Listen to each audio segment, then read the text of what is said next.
Well, big up, and welcome back, my Reds family. This is another edition of the Liverpool 12th Man Show, and I'm so happy to see that you are with me for this little journey. We're one day away from this epic battle that's become just something of an interesting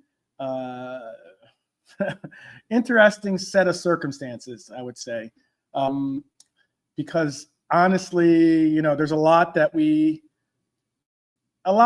kind of weighing over what and how we're going to perceive going into this matchup, but we're here to dissect, at least give you a preview, give you some type of an idea as to what to expect for this matchup tomorrow.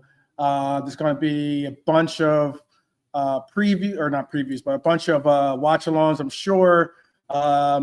Myself, we're going to do a red roll call for the game tomorrow, but in all likelihood, I'll be down at my local pub. So shout out to those that want to link up with me in the Arizona area. If you want to go to the Crown Pub Public House, that's where we'll be. That's where all the Liverpool Reds meet. It is the official meeting place for the Reds in this area. If you want to get hooked up, just say that I sent you. Say that Liverpool 12th Man sent you. And other than that, I hope everyone's doing well. Big up to Trap Joe in the house. Big up. Good to see you. We've wrapped up a pretty eventful weekend, to be honest with you. There was a lot of action this weekend, a lot of some upsets, some games that kind of were ho-hum.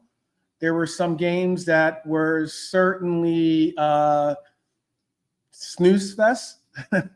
And there were a couple of games that, ended up just panning out the way that pretty much everyone perceived they would. But before we turn our full attention to the clash that we have on Monday, I figured we'd go and recap the games, maybe get your insights as to what you thought about it. I'm on early today because I do have a work event that I have to do later on at my normal time. So that's why I'm doing this early. So I appreciate those that saw that I went live or have your notification bell clicked and saw they got the notification and joined the show. So I do appreciate that. Let's do this though. I did put out a back call or a Reds call for a panel, but I don't know if I'm going to be able to get one together today. So looks like you might be who I rely on to interact for some of these for these two main segments I have for you guys today. Shout out to Hash, big up, Hash Hashin, big up to you. So let's just start off with the game that had a little bit of intrigue in the way that the coach or the manager is interacting with the ownership group. He's been outwardly open about it. Thank you, Mark A. Shout out to JK who made my thumbnail for me. Shout out to JK. But what it was Crystal Palace, Nottingham Forest. It was an interesting matchup. I watched this game over watching the Everton-Brighton game. I watched a bit of the Everton-Brighton game. I watched the very beginning, the start of it, just to see the reaction of the new opening onto the new grounds and the likes. Packed house for the game, but wasn't expecting anything less. But for the Crystal Palace game, I was interested because obviously it has we still have Mark Gahey in it, and I'm looking at how I was looking at just, obviously hoping that he can stay fit. And I was also going to see what the reaction was to Crystal Palace not having Eze anymore, basically. Palace and Forest kicked off what I thought was a cagey 1-1 draw, you could call it that, because both sides will feel they left points on the table, I think. Forest had been the team with the better chances, I would say, but they lacked the composure to finish them, which was surprising considering they were coming off a very big season opener win, but albeit at home, this time on the road. Palace, while Palace did have to deal with a midfield never really clicking. Oliver Glasner keeping his captain Marquet focused while transfer rumors swirl. It's not an easy task. Trust, it's not an easy task. So I was very intrigued to see what was going to happen, and it ended up with a 1-1 draw. I don't know if that was the game that you guys got to watch yourself, but I was intrigued in that because of the case of it going up early 1-0 and then watching them battle back to get a 1-1 draw. I'll say this to you in the chat. See Trap Joe. Yes, Isak is still linked to Liverpool. A lot of people have it being that he will be involved in a deal as soon as we get through the Monday's game. Will most likely get the deal over the line, possibly. But that is still, I think, dependent upon whether they get a player in. I mean, let's be honest. Newcastle's record without Isak in the lineup is very poor. Very, very poor. And it's something that, obviously is a bit of their concern. So that's why I think that they're emphasizing on getting someone in. They would obviously like to get someone in before they have to sell Isak, but getting someone in beforehand, I think, will get them to the place where they would be more comfortable getting it over the line, or moving on from what rightfully Hashashin Farsi is saying is a telenovela. Let's be honest. Telenovela. West Ham are cooked. They should hand in relegation request themselves and go down. They were. We spoke on that yesterday, and they are certainly they're certainly a team that is finding it difficult to find some real semblance. I mean, this is a team that did not too long ago go to Europe and win the Conference League. This is a team that has some good players on it. Bowen, Paqueta, the selling of Kudus obviously has made a real difference. But West Ham looks really, really unsure of where and how to go forward with a lot of what they're looking for. And on top of that, I'd even go as far as to say what's unique about West Ham is the fact that some of us might not rate Graham Potter, but I actually think he's a decent coach. He did a really good job before deciding to go to Chelsea. Do you think that he's the problem? I'll ask that to Hasheen and some of those out there right now before I go to the next game that we had on Sunday's Bill. Do you really think that he is the issue? I don't know if he is, to be honest with you. I honestly don't.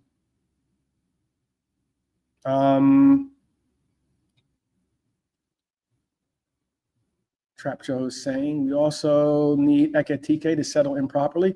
He's doing a good job of so far, putting a lot of our concerns at ease with that. I think honestly, there were some of us that were certainly optimistic about, or pessimistic, I think is the better word for it, about whether he was the right choice. I definitely think that I agree with what Ali said, in that I think that there are reasons why the team doesn't look like a well-oiled club at the moment. And I think the reason why that is because it's a team finding its footing and also learning how to play with each other as teammates. That's not easy. Sometimes you'll have individual moments of brilliance, I think, with a lot of players because they're just incredible, talented professionals. You put them on the pitch, they can always obviously have individual moments. But for them to have a conducive, for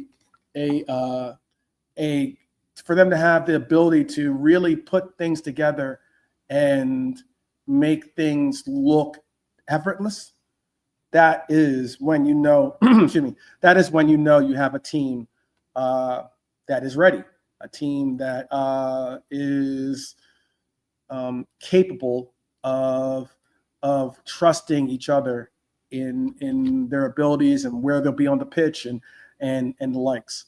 So it's certainly an interesting circumstances with what we have at KTK.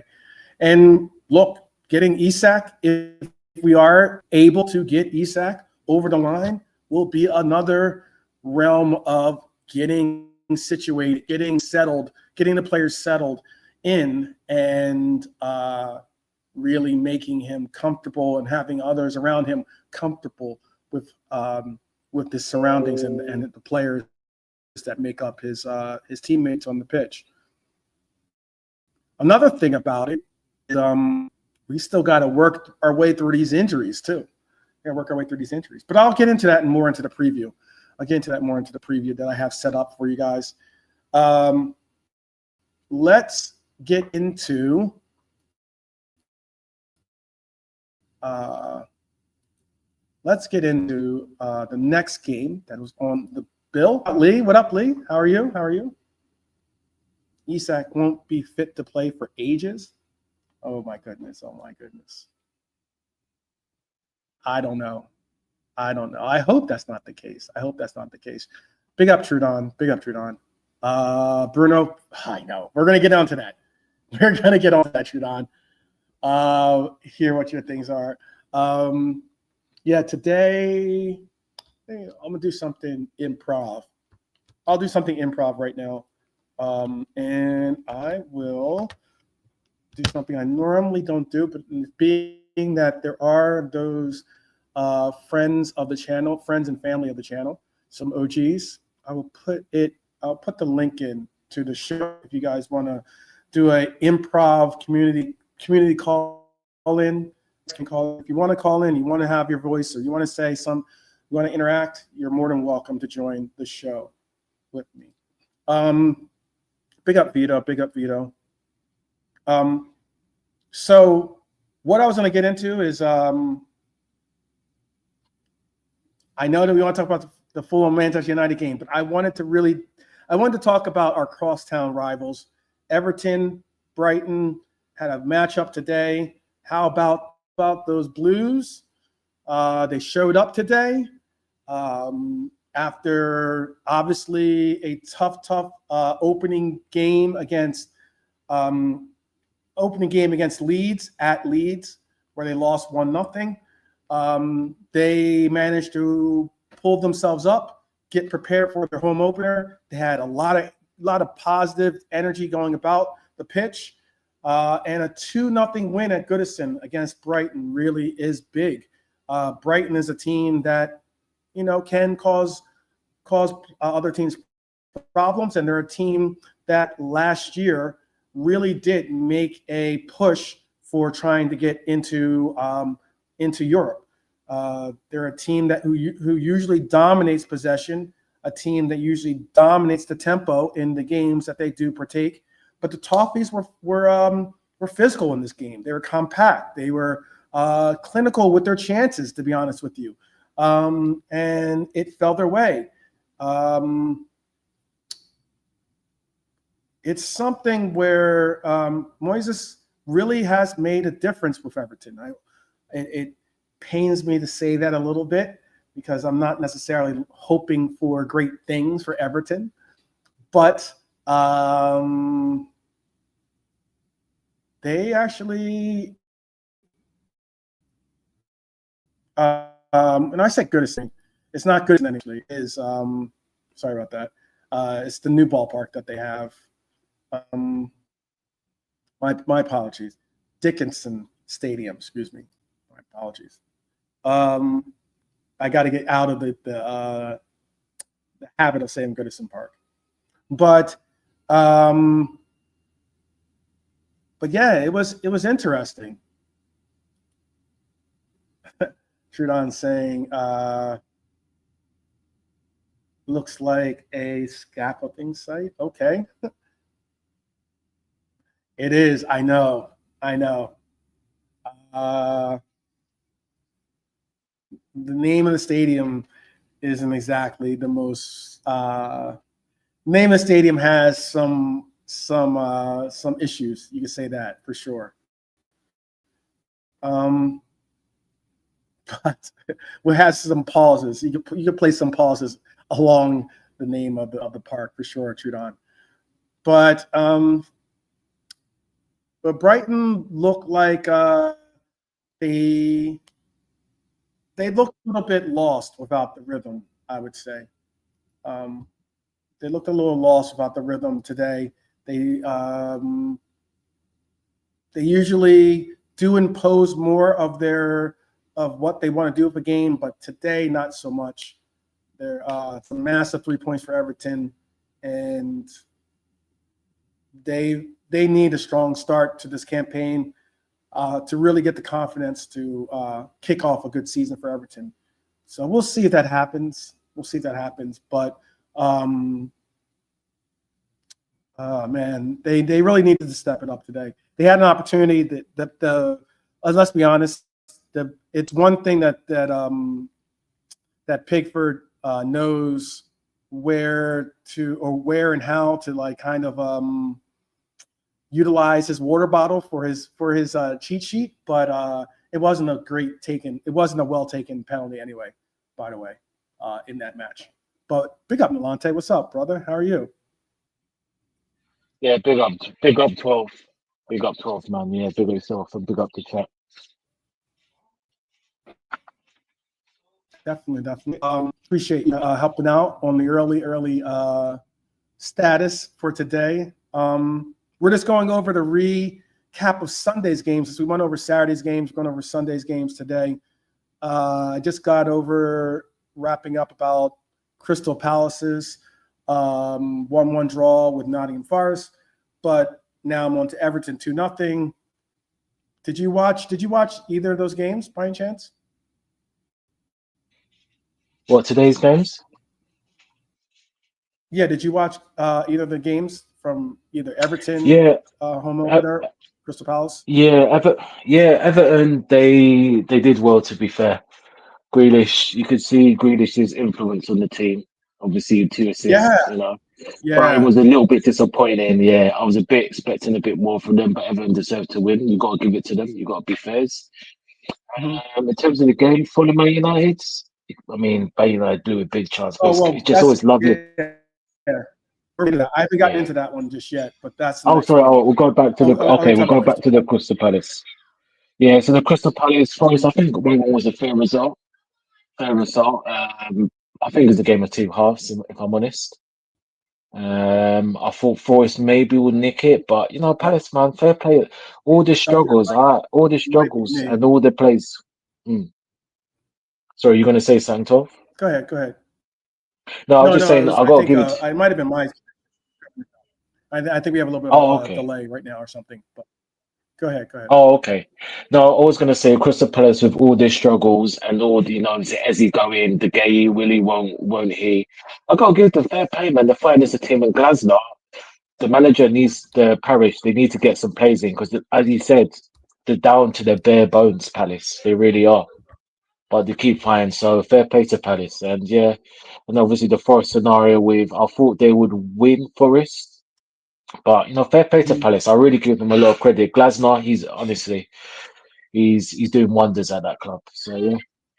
I agree completely. I think Glasner was.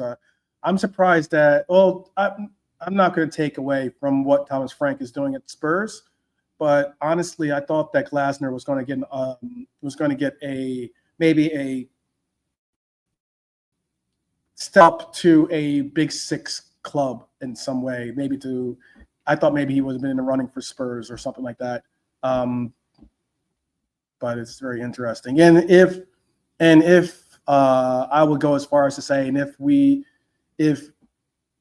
if United hadn't been committed to Almirón the way that they are, we might have even seen Glasner getting the offer from them. This next game, Manchester United and Fulham. Look, Fulham was lucky to come out of this game with a 1-1 draw. Let's be honest, at the Cottage. Almirón's side looked miles off the pace for a team that wants to really make a difference this year, considering how well they played against Arsenal per se. But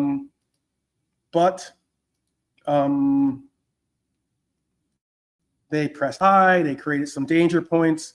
United never truly had control of the match completely because they allowed for Fulham to get back in it. Let's be honest. There's a big question for United supporters now. Is this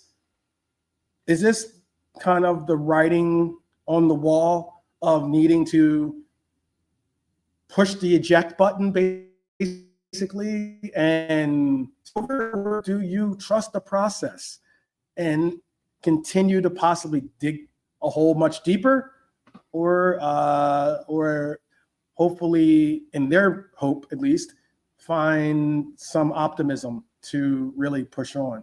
I don't know. To be honest with you. I don't care really that much either. But JK, big up, JK.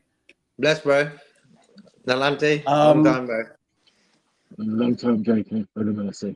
Yeah, Lord have mercy, bro. Good to see you, man. Good to meet you too, JK. I'm sorry, just laughing at what. We'll get into the comments by Interesting comments. Souls. I think his name is Gunnar. I think his name is Yeah. Gunnar Souls. I want to say his name is. Gunnar Souls. Yeah, Gunnar Souls. I'll star the comments by Trudon, and we can talk about it in a second. But yeah, Manchester United. Bruno Fernandes missing what I thought was as Trudon said earlier, that shot might quite possibly still be orbiting the Earth right now. That shot for his pick was absolutely dreadful. It was kind of weird that the referee, the tug between him and the referee maybe got him off of his normal routine enough so that that might have been a factor in him missing it. But he's a professional. You push it off. It's a penalty kick. It's not like it's a free kick or something from outside the box or something that you have to be absolutely perfection on. I'll even go as far as the goal that United scored. Look, it is. I know there's a lot of pushing and shoving that goes on in the box. I know that goalkeepers have to be at times more physical, more assertive with way they try to take command of the airspace in front of them. But what's unique about their goal was that not only was it an own goal, but it was the sheer fact that the way that he got the space and the absolute space to be able to even head the ball onto goal, which is questionable at that. It looked like it might have been not even being on target for the goal. He pushed his defender in the back out of the way to make the space. It then allowed for him to be by himself. He heads the ball. It hits off the back of, I think it was Muñoz, whose back it hit off of, and goes into the goal for their opening goal. I don't know what I know that wasn't enough, but apparently VAR did not look, and this is what the commentators here said, because they get an earpiece that has the conversation for what they're looking at from VAR. Apparently VAR did not look at the push. That's what was told to us by the commentators. They didn't review the push in the back. Look, bro, for me, VAR, I've never been a fan of it. Wolves are the only team that ever voted for it to be chucked out. Even though Liverpool got some dubious decisions against them, didn't vote for it to be sent out. And it's got worse this season. When you think about it, bro, it's got, like, we've had a few games now. We've had, like, the one game against Bournemouth, there was a few decisions in there. You know what I mean? Handball, what happened? You got away with it. That was a red card, bro, all day long, So they're not getting any better, bro. And I'm telling you now, the refereeing thing has always been a headache in England. They don't do their job right. You got one job to do.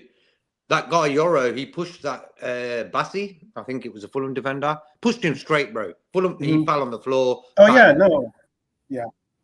So just dodgy decisions, bro. Even the penalty that was given to him, it was a bit of give and take for me. That they were pulling and everything in that box. So for me, it was the Russell Tussle of a Premier League game. But was it a penalty? I am Batman's agreeing with you. Oh, sorted, Batman. But I don't know. For me, I wouldn't have gave that Bassi one a penalty. I don't think it was a penalty because I think they were pulling each other, and then that, a bit weird, man. VAR, bro, get rid of it. It did look like a takedown. I'll admit that what Batman is saying here, what I Am Batman is saying is spot on. If you're going to give the first foul, if you're going to give the first foul, which was for that resulted in United getting a penalty kick, I think you got to give the second foul. Exactly. And that's the thing about it. He's saying neither was a penalty, but if you give the first, you got to give the other. And that's what I'm trying to emphasize.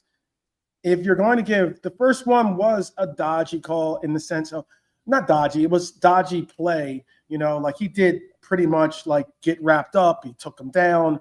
Like it was an ugly scenario. But that's what happens when you allow for so much pushing and pulling and tugging and the likes. When you have such aggressive play in the box, you're going to get that, So for it to go to the point where, okay, this is acceptable, you're going to have someone like a Euro go up. You literally see him just push the guy out of his way as the ball is being crossed in. The guy flops over. It was a legitimate push in the sense of, or action of him falling over. And all of a sudden, you've got acres of space.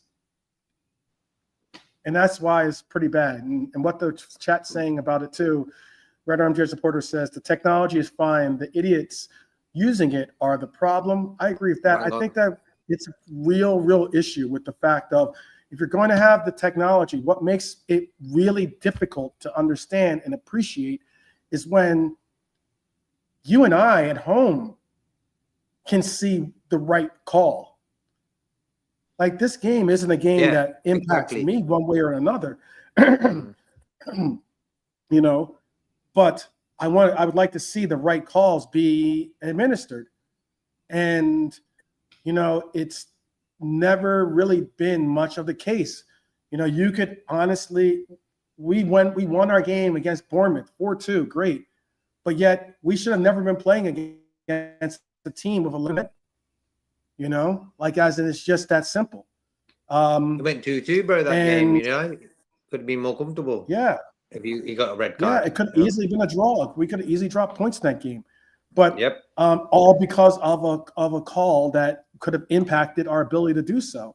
And then you look at it from my perspective too. You look at Brighton got a penalty called in their favor for an Everton player that was trying to go down and block a shot. His arm was extended to make himself bigger, right? They called that a penalty. That's how they got their penalty. And what? Yeah, that was a bit. I've seen that one. His hand was right next to his body. He wasn't outstretched. It was sort of pretty close to him, and he hit his hand. Like he had no choice in that situation, bro. Like his hand had to go there. But that was a dodgy one. But let me ask you this real quick, JK. If that's a handball, how is someone physically swiping at the ball not a handball? I know it's one on the bridge now. We won. There but you go. It's just the consistency of it is what we're looking for with VAR. It's the fact that they didn't even look at that part of it. Similar to what I just said about the fact that they apparently did not look at Euro's push in the back for him to get the space to make the goal. Yeah. To even get the own goal. That's the issue. That's definitely the issue. The whole goal was messy because it hit someone's face, a Fulham player's face on one end, didn't it? Hit his back. Oh, was it his back? Okay, yeah. So it was a messy goal. But bro, Man United, you can ask Atalanta 30 years ago, they were doing the same bullshit. Getting referees on that. I think Arsenal does it. Arsenal does it. Arsenal actively does it almost on every corner. They know the boundaries to push. They know the boundary to push, and they also know the fact that, let's be honest, they should not have gotten a 1-0 win against Manchester United. Manchester United had more shots, bigger chances, had the majority of possession. They controlled a good majority of the game.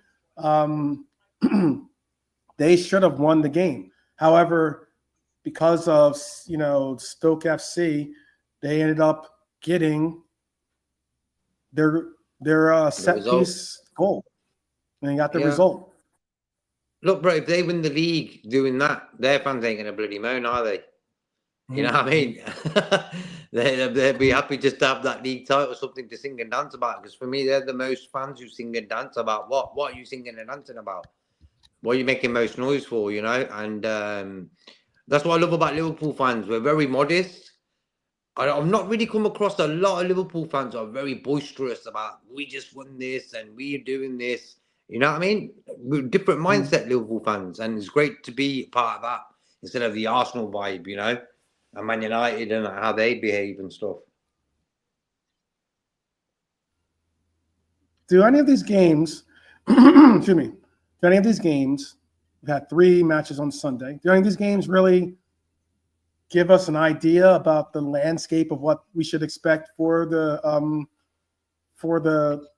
start? Not necessarily for the entire year, obviously. Changes, we're going to have plenty of ups and downs for every team. But does this really give you kind of a little bit more balanced idea as to what is going on with the landscape for these teams, whether it's Manchester United? Are they going to have? Is it going to be rocky road for them, or is Everton going to have? Is Everton going to really make a push this year? Is Brighton going to fall back a little bit this year? Is Crystal Palace going to struggle especially if Gay doesn't stay with the team? Is Forest going to work things out? Did any of these games really stick out for you, Lante? Not really, to be honest. It's the second game of the season. It's early days. We've seen before Brighton's or Bournemouth's or other teams that have had like 3 out of 3, and then the season even itself out. So I'm not really. It just is what it is at the moment. It's just team's gonna win here, there. So I'm not really taking anything to granted for now. Okay. Okay. How about for you, JK? For me, bro, Man United spent all that money, got 1 point out of 6 so far. I'm telling you the truth, Cunha is too good for them. He's a top player, Yeah. bro. He's fire, man. I've watched both games, and he looks rampant. I'm telling you the truth. If we got him in, if we were going to get Isak in, I would have been all right with that. I think, but I'm not sure about his attitude. His face, he looks like Reece James a little bit. You know what I mean, bro? Reece Cunha. Reece Cunha. But his face tells me he could be a bit of a, I don't know, you know what I mean? So Man United suits his face, you know what I'm saying? It's got the thunder face going on. Yeah, man. But he's a good player, man, I'll tell you that. Yeah, he is. Yeah, Wow. 100%. Okay. And Everton, Grealish is going to be a top signing for him. He got 2 assists today. Grealish is a good player, bro. I've always said he's a top player. Mm-hmm. Maybe his personality off the field is a bit too much for some managers like Pep. But in a team, he's going to do in a Liverpool team. Imagine he was with Klopp and we bought him instead of him going to City. He would have smashed it for us, bro. Yeah. Because the other professionals at the club would have kept him like his feet on the ground and stuff. And he's a real top player. Today he started a game, got 2 assists, job done, bro. So I think that for Everton is a top signing, and I think they're getting that lad from Southampton as well. Yeah. For 40 million. I was hearing 100 million in the start of the summer. Dibbling, yeah. Dibbling. Do you remember when at the start of the transfer window? Yeah. But I guess things 100 million. change when. How the hell is he 40 million then? Like, it's all I mean, bullshit, look, I don't really put it past them. I mean, look at how. Well, I was gonna say I don't put it past them only because you've seen so many teams, really over evaluated, transfer prices for these players. I mean, Ekitike is a phenomenal player, but is he worth 80 million pounds? Sesko didn't even start once again for the the Red Devils today. Yeah, I would have probably paid him some odd million pounds. Well, like they're playing Mount. Mount all of a sudden started being a footballer again after like 5 years of not playing football. All of a sudden he started 2 games. Mount, you know what I mean? He looks the same and that. But I think if they just went all out, Sesko, Cunha, and Mbeumo up front, they'll be better. I think it'll be all more attack focused then. You know what I mean? Yeah, but the prices are inflated because I see football like this. A player comes through the system, he's a gem, and they ain't had one in 14 years, 15 years. They ain't had one come through where they're sold for big money. So what they're going to try to do is sell him for the biggest money they can get it for, you know? It's a business road, and it's a bit off-putting. That's why I don't get involved in transfer speculation, because one guy's saying this, the other one's saying that, and the other one saying this, like 100 million. I was saying earlier about the quote of Dibbling, 100 million. Everyone wants him. He's going to bloody Everton for 40. Like, come on. He ain't going to Man City, Arsenal, Liverpool for 80 million. Yeah. Nah, he's going to bloody Everton for 40. So, yeah, weird. But Everton, I think, with the new stadium. It doesn't. I think that new stadium will give the players a bit of a boost. I was just going to say real quick, it doesn't exactly help your point when you're in the championship and you think? Can you say that again, bro?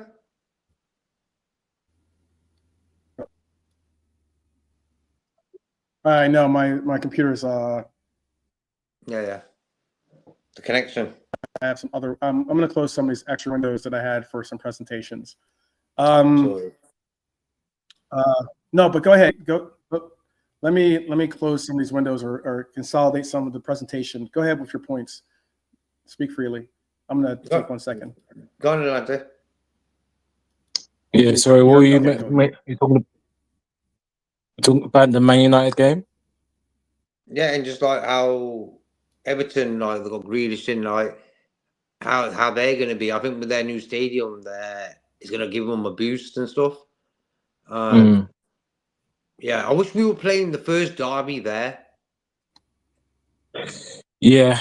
Oh, are we playing them? Are we playing them at Anfield first? Are we? Yeah, and the derby's pretty soon. It ain't that far away. I'm not sure. It's pretty early. So I wish it was in their stadium first one. It would have been great. Yeah, that would have been good, mate, to give them a nice little present. You know what I mean? Yeah.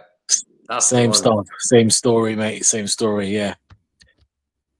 Losing to the bigger club. You know what I mean? But no, look, Everton, they're gonna be decent boys. You know, he's a good manager. It's the experience. Mm-hmm. And he won obviously the conference, and obviously, as you said rightly, JK, really should be a threat. But it's gonna be up. I mean, like Chudon said, the Arsenal fans are getting very giddy now.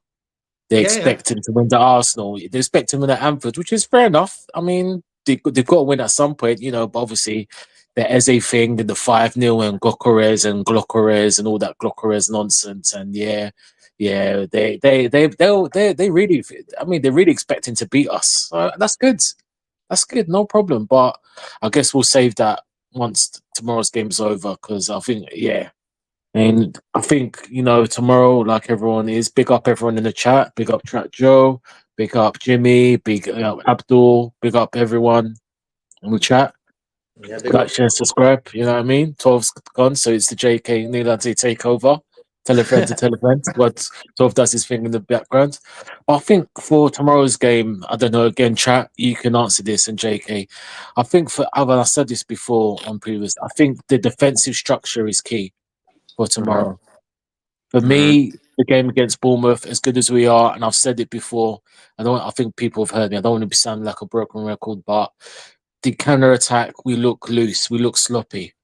And Ibu is getting my nerves, but it's not Ibu, it's the back line. Now, I know there's mitigating circumstances due to Frimpong, unfortunately, Bradley's still out, and Kirkes, who had a poor game. But I hope we've had a week to real sort that. Whoever's going to replace him, obviously, is not ideal. I mean, again, it's hard because Joey's not going to start because he's not 100%. If it was another week, he would have, you know. So, I mean, personally, I think I would just, if I put a gun to my head, I feel Sobo.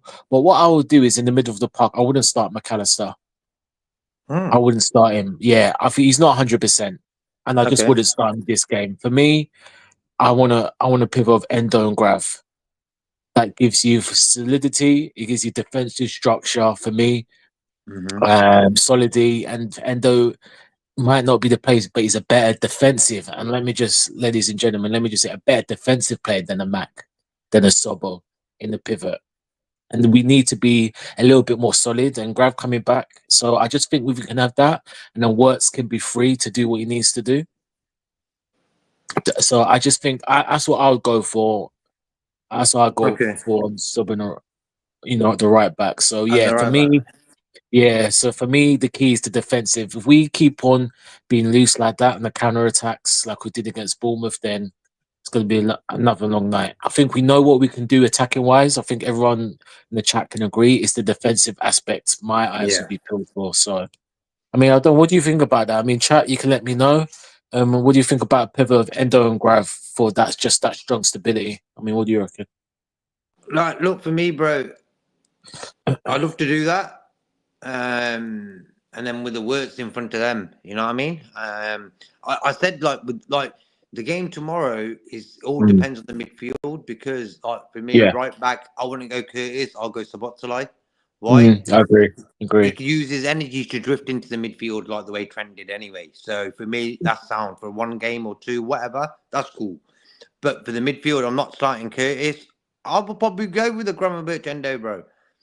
Long as Endo is with it straight away, he's on his mind is, I'm just going to protect the defense. I want a clean sheet today. If that's his job, And he does that sound with Gravenberch and Wirtz there with him. So I think Wirtz needs a protector, and I think Endo and a Gravenberch could protect him. But for me, you got to play McAllister, bro. He's one of my favourite players. He's got grit in him, and I think in that first half, probably start McAllister next to Gravenberch, bro, because of that, the grit he's got. I know he's not 100%, but I think he played pretty well in that first half against Bournemouth. I think he's probably one of our best players, McAllister. Even Szoboszlai played pretty well in that first half. So yeah, tricky one. Endo, for me, if he starts with Gravenberch, I've got no problem with that. But I think McAllister is going to start with Gravenberch, with Wirtz in front of him.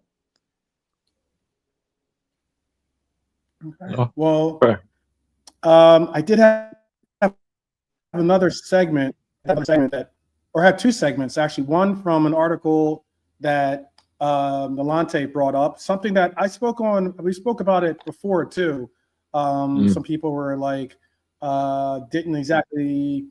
It's not something I was looking or hoping to hear would be actually exercised, but I mean, we are getting to some serious circumstances. Well, I have that segment coming up, and I also have some interesting pivot news from whether those of us that are kind of over the Isak thing, possibly even want to move on from the Isak thing. I have something that I could include that might be an interest of you from there. But we're talking about the upcoming game, and giving like a little bit of insight of the preview. I can just jump to the main subject, which is Newcastle versus Liverpool. That's the real meat of today's show. So I'm going to give you some key stats, and there's something to be interested in. Here are some stats. I know for the stat heads out there. I know not everyone doesn't like stats. I get that. Numbers are sometimes not everyone's forte. I get that as well. But here's some stats for you. Newcastle allowed just 3 shots and 0.2 expected goals against Aston Villa away from home. Their midfield trio of Tonali, Bruno, and Joe Linton is looked at as being possibly one of the best in the league, if not the best in the league. That's not me. However, okay, it gives them balance. It gives them physicality. It gives them creativity from other different portions, whether it's, depending on who you're looking at for it. Add in the height of like a Dan Burn, or maybe the steadiness of a Fabian Schär, even with Nick Pope between the sticks. It's clear Liverpool stepping into a serious battle. But there's a twist. I know that this twist is something everyone is already aware of. The Alexander Isak saga, the striker wants out, obviously. Liverpool won in, and as things stand, he's refusing to play for Newcastle again for another game. I don't know. I'm sure that they probably will resort to fining him again. But that was Eddie Howe relying on Anthony Gordon, some of our fellow Reds, knight in shining armor, and also to me, he's the Olympic swimmer, or Olympic diver, I should say.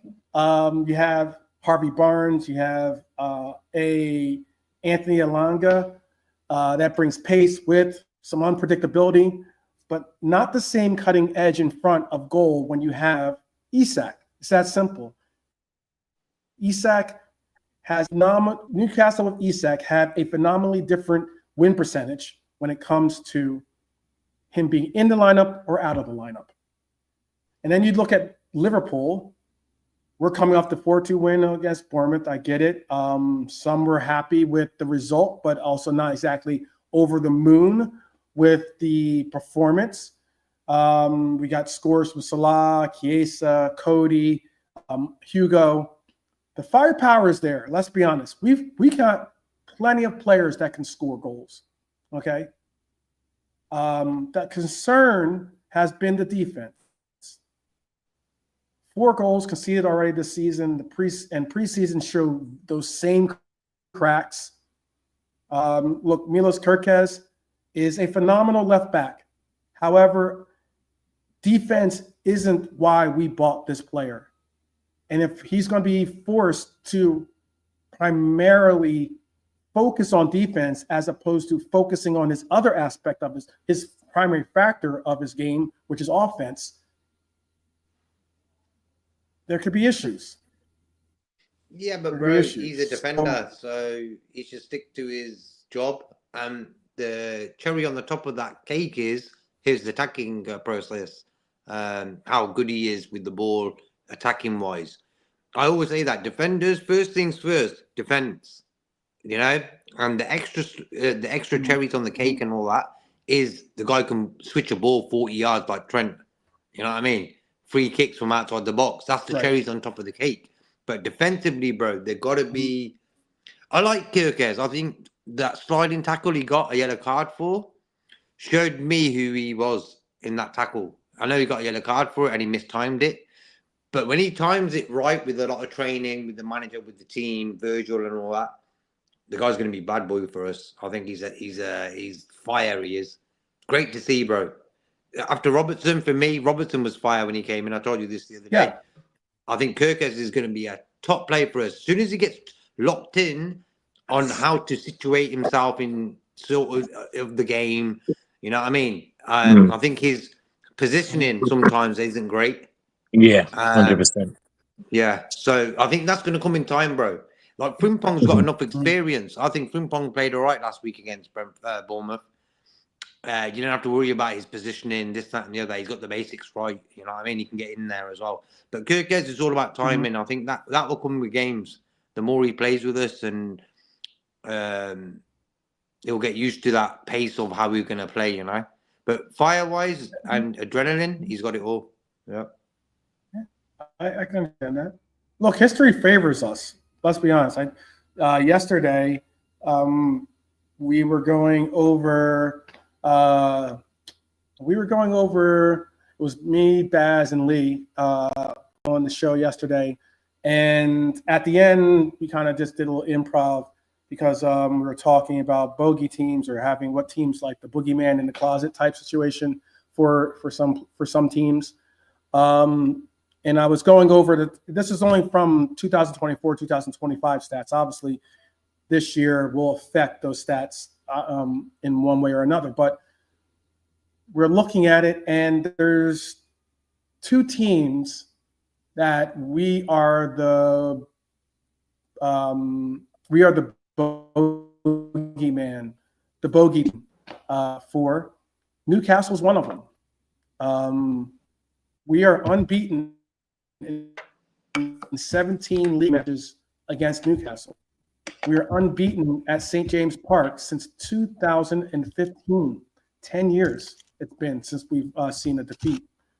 Add in Salah, who's had 10 goals and 8 assists against Newcastle. He likes playing against this team.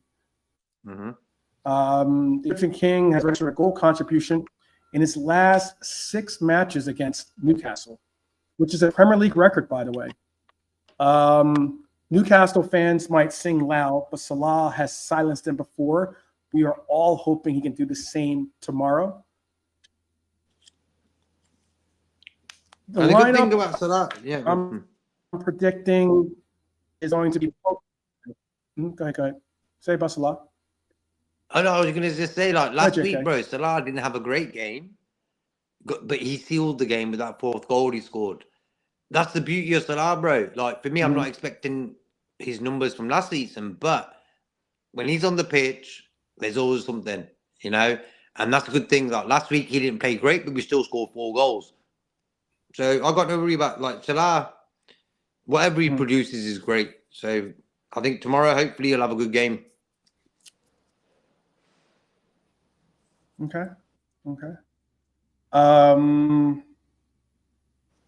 My prediction on Newcastle, and then I'll open it up to you guys for your predictions, score predictions, and scorer predictions. My prediction is Trippier, Schär, Byrne, Livramento, Bruno, Tonali, Joe Linton, Ilanga, Gordon up front, and then Barnes on the other side. For us, I'm looking at it being Ali,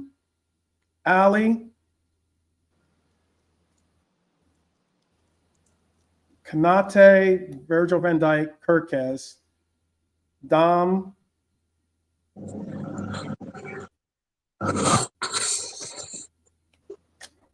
McAllister, Salah, Cody, and Ekitike. I'm thinking that at least, and maybe. I know that some don't look at it as being credible to have Dom as the right back. Not ideal. We haven't really seen he hasn't really leaped through hoops and barrels in his performance at that spot. The alternative is Curtis Jones. Okay, he as well hasn't necessarily created a calming, comfortable feeling when it comes to having him at right back. Endo could be utilized there.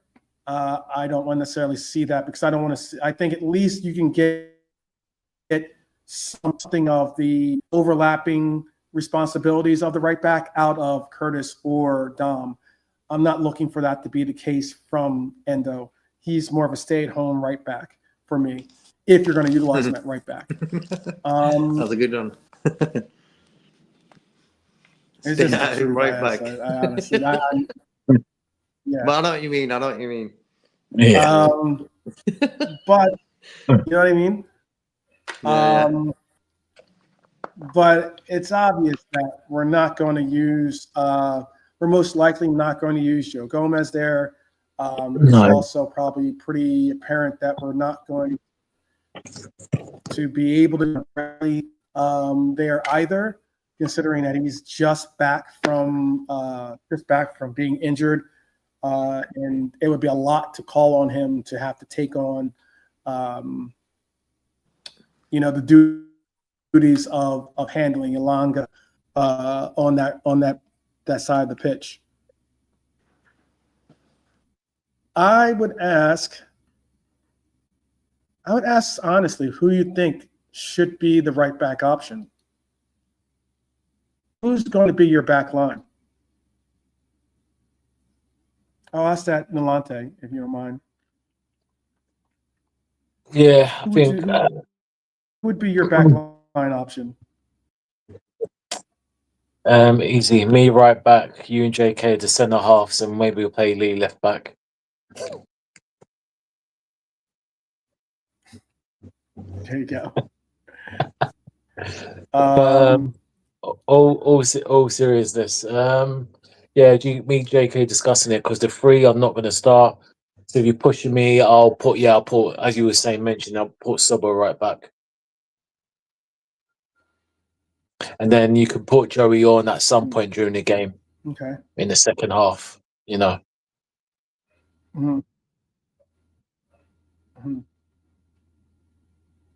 Mm-hmm. Yeah. Hopefully get like 20 minutes out of him or something. Yeah, about that 12. Yeah, something like that. Yeah, because we'll definitely need him to come in at some point. Mm-hmm. Mm-hmm. Who would you go with, JK? On the back line, yeah? Mm-hmm.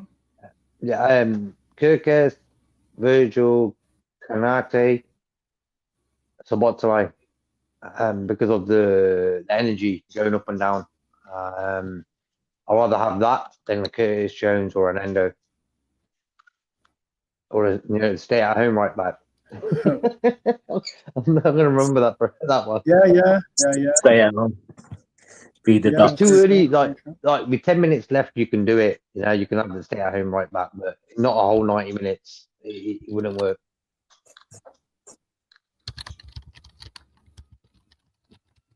Jones played right back, and he had a nightmare. I'll tell you, Remember? I saw a wild. Yeah. Mm, Go on, Suaf. I saw a wild prediction for a lineup prediction actually, and why it was wild is because this player hasn't even featured in any real aspect of our team. But one of the predictions out there had Calvin Ramsey start at right back for us. What? Is someone That's been blast from joking? the past. I know a player that's. I know. Someone's been I said I was joking like, or smoking, drinking. Calvin Who's Ramsey. that person, man? He's man. I I'm think the not going to alcohol say. is too I'm not much. going to say the actual publication. I'm not going to actually say the publication that put it out there. But let me say this: the publication that put it out there is not a small time publication.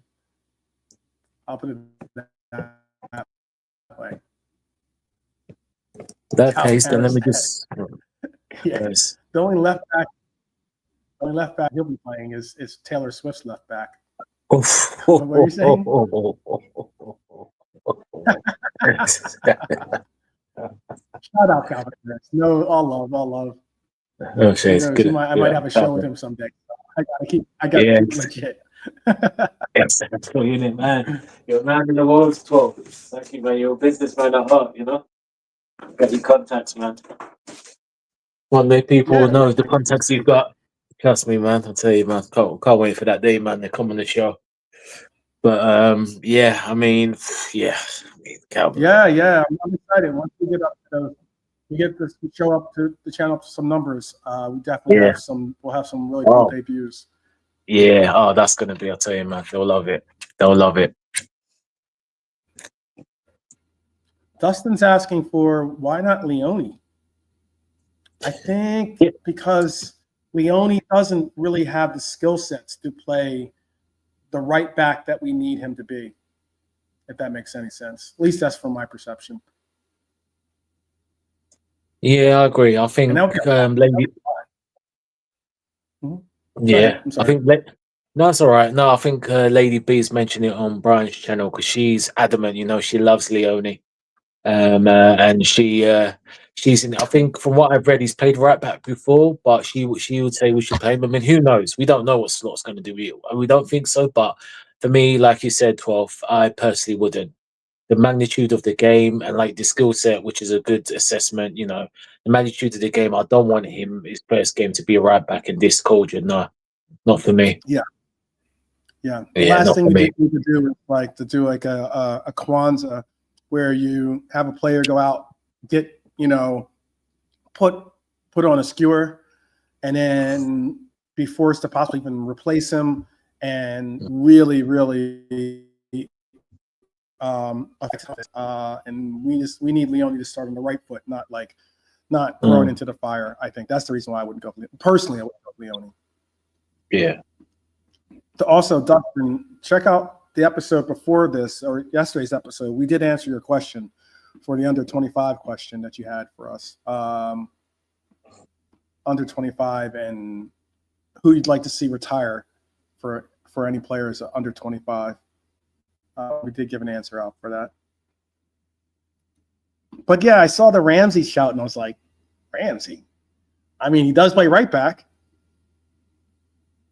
and he is technically back from loan. And I don't think he's gone back out on loan. He's still a Liverpool player. If you think putting a lot of pressure on Leone, that'd be a lot of pressure to put on Ramsey. Yeah. A lot of pressure. Exactly. But who knows? Maybe he gets the opportunity, he goes out there and Ramsey makes you go, whoa, where's he hiding where's he been hiding his whole career? Other than when he's injured, obviously. He's been injured quite a bit. But who knows? I think Dom is going to most likely get the start. And I think that what you could see is maybe Dom getting switched to the midfield, maybe mid-game, and then you see either Endo come in to just hold it down, or maybe even see Curtis Jones come in to replace him, or maybe see Joe Gomez, or maybe see Bradley. Maybe see Connor Bradley get involved there. But it's going to be a real question as to who we see. Because, I mean, realistically, if we were to have a back three, I wouldn't be against that either. Or at least for this game, I wouldn't be against that. If it meant like this, I'll diagram it for you. No, I'll tell you. Yeah. So you'd have Ekatike at the point. You'd have Verts at the 10. You have Cody and Salah on the wings, right? So that's 4 up front, technically. Then you're going to deal with a midfield. And your midfield could be Curtis Jones. It could be, Gravenberch, McAllister, and Curtis Jones maybe for the 3 in the midfield. If you want to do the Endo thing, you can do the Endo thing too, like that. But that's going with a 3. I'm talking about 3-3-4 basically. And then for the back line, then you would have a Leone, a Konate, and a Virgil, or even have Konate, or you decide on who you want to have on left and who you want to have on the right. And obviously Ali in goal. Trap Joe says Chiesa is a right back. I don't think that would be formidable. That'd be a lot to ask for him. I think if you're looking at the two, you want someone a little bit better suited to it, and he's kind of played the role in pre-season. You know, it doesn't make a difference. But yeah, I mean, this is an emergency. I mean, it's just crazy. We're into the second game with an emergency situation. Right back. Yeah, no, I know you're joking, Trap Joe, but there are people that have put that out there as a possible scenario. He can play on the right side, and he does have the ability to obviously bomb forward and provide us offense. But I just don't know if he has the defensive measures that you'd want at right back. And there was mentioned by Mark A here, Gravenberch will drop in between the 2 center backs and provide coverage. I think that's what I emphasized today.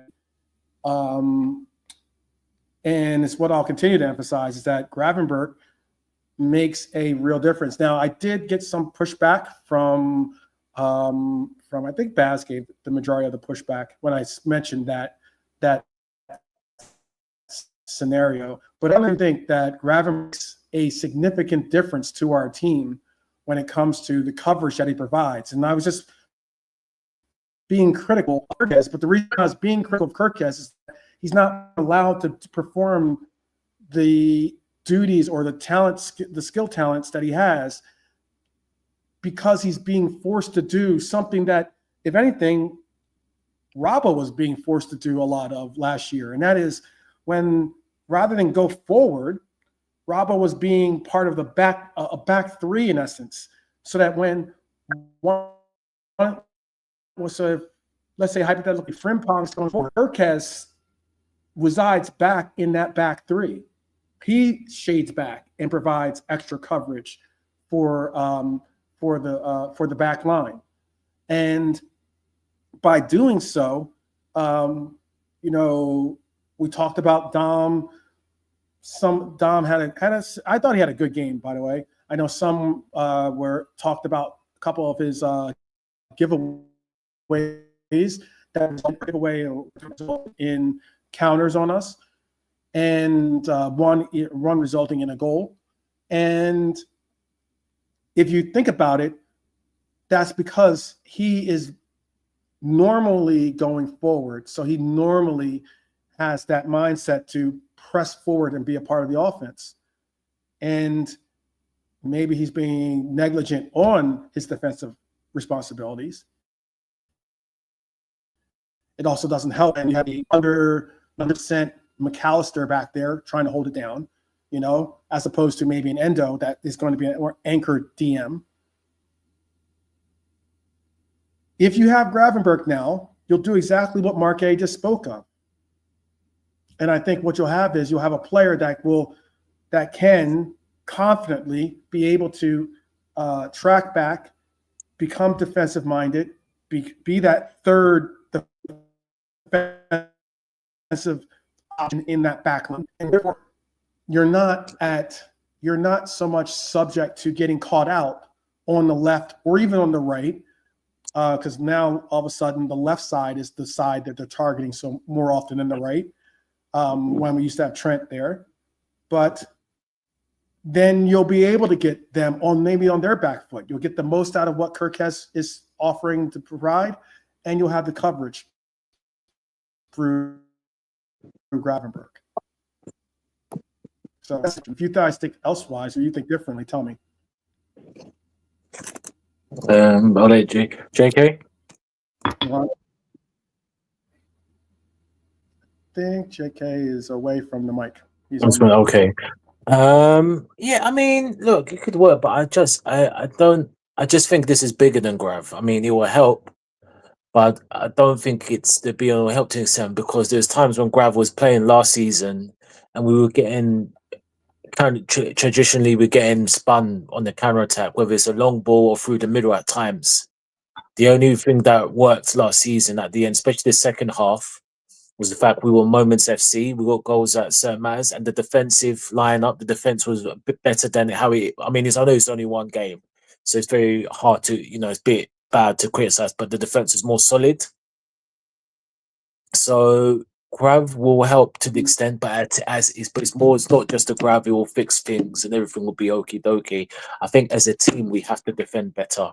Again, if you want to look on the other side, new backline circumstances, obviously RP Diego, which sometimes, I mean, for me, I'll speak for me. Sometimes we have to forget that, what is weighed on the mental aspect of players, a teammate has gone. So there's a lot of things. So I guess there has to be things taken into consideration, to this aspect. Just unfortunately, Liverpool, there's always something that comes up for us, But we have to drive for a role, sadly. So yes, but I just think this is why I think it should be Grav and Endo, because for me, Mac, as good as he is, he's a quality player. He's not 100% fit.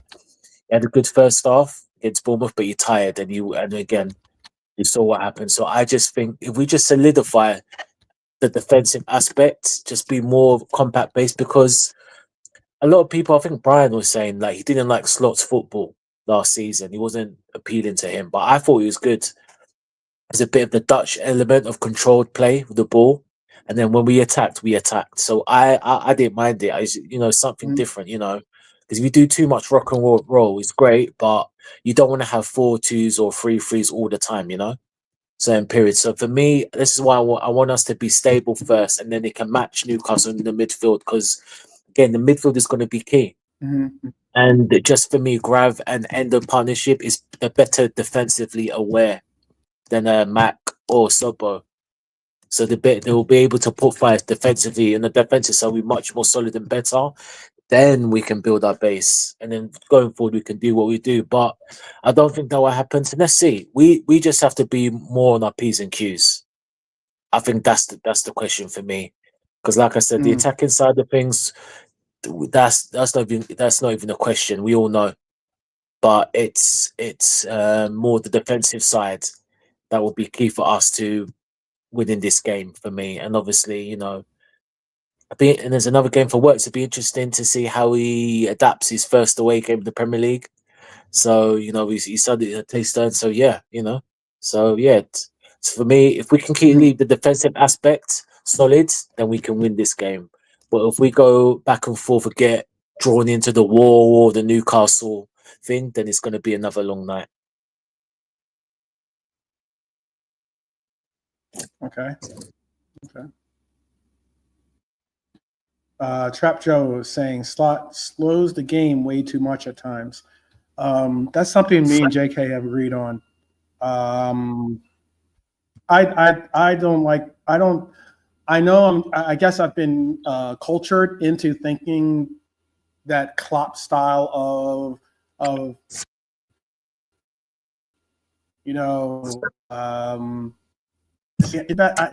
my life is getting better by the moment. Or what did he say? Is there that clip that Coppish likes to play all the time? It's funny. But he just likes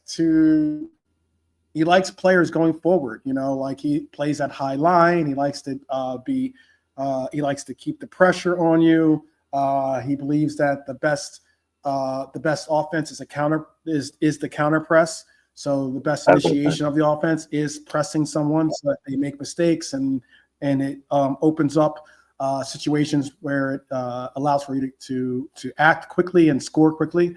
I know Slot is similar in the sense that he does counter press, but he doesn't. But his counter press is different in that he allows for that initial pass to kind of come out apparently, and then from there the press is initiated. I saw, at least that's the breakdown that I saw by some of the talented content creators that definitely break down a lot of how the tactics get played out. But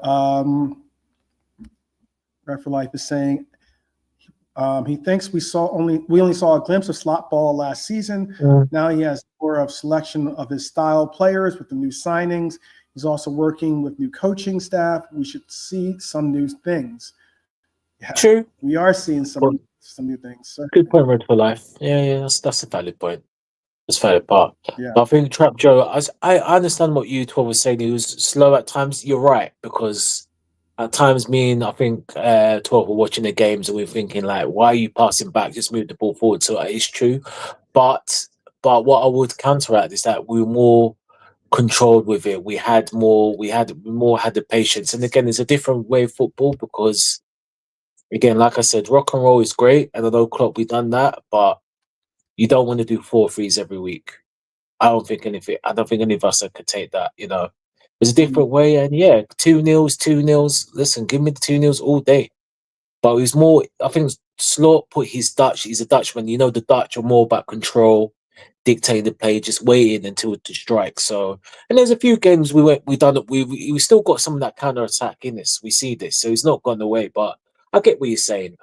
But like I said last week, I don't want to see that defense indication. I don't want to see that sloppiness again. I want us to be more controlled and then let the players do what we do.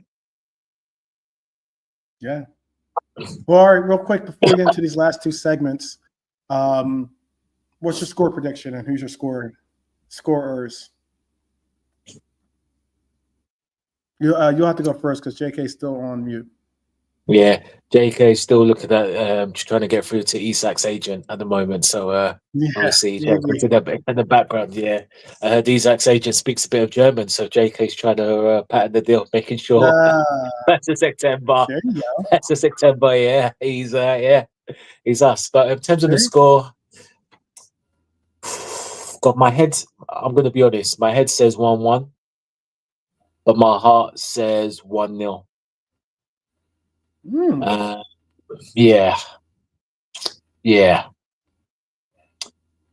I'll go with my heart. I'll go with the 1-0, and the goal scorer for me. You know who I'm going to mention?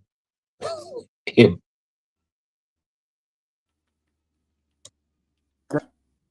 Gravy gets our sole goal. Yes.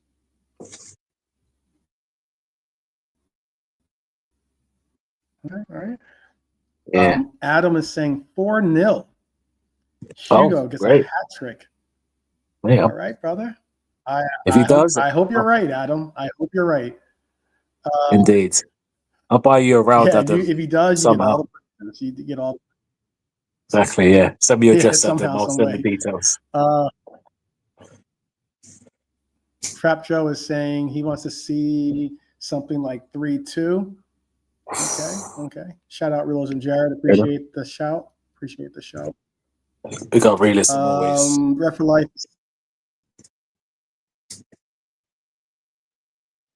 Yeah.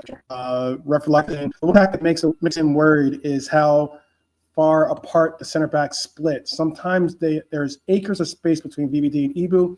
With our fullback way up the pitch with grab, it should be better. That's some good perspective. Oops, that's some real good perspective. I also don't like the fact that sometimes there's been a disconnect between the back line with holding their offensive trap. If they're going to hold that line,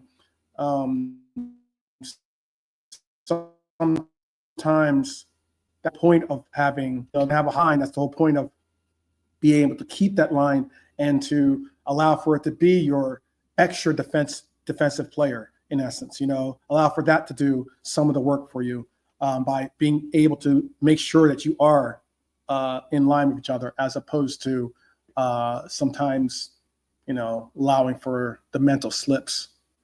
But I did look at that second goal that they scored on us, and you're right. There's a lot of space. There's enough space for Semenya to get the ball up, put Ibu on skates, basically. I don't know where he was going. He was on a carousel there, and then it was lights out after that. It was lights out. Ooh, wow, that'd be very nice. Oh, well, good luck to you then. It's 4-0, and Hugo scores a hat trick. He'll win $450. That's a nice little payday. Oh, indeed, yeah. Newcastle 2, Liverpool 3. Right? Realism Jared said, I just saw you had let's put a score in there. Oh, he's asking, where do Newcastle's goals come from? And Red for Life answered, okay, I got you. Red for Life answered that set pieces, corners, that's where we'll have to have a real major concern for, and I agree with that completely. It's what burned us last year at St. James Park. I don't want to see it burn us again. I did see a message in the latte. Hopefully my connection is better now. Okay, cool. No, that's all. They're not scoring from open play. They're not. No. You might give up a goal or two. AR says they will be playing.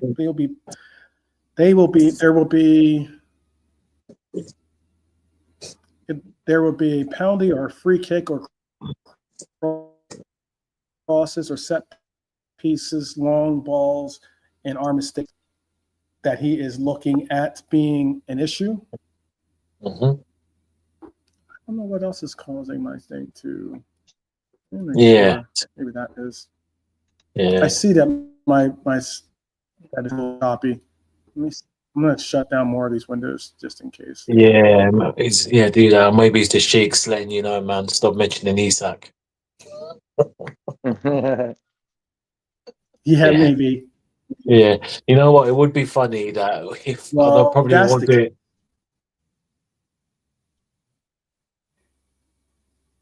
Oh yeah, it'll be funny. Go ahead. Yeah. No, I was just saying it would be funny if the fans all turn up to the ground tomorrow and they have all the signs of the free Isak put posters up. That would actually be funny, actually, before kickoff. Yeah, That's what I'm saying about tomorrow's game. I think Newcastle.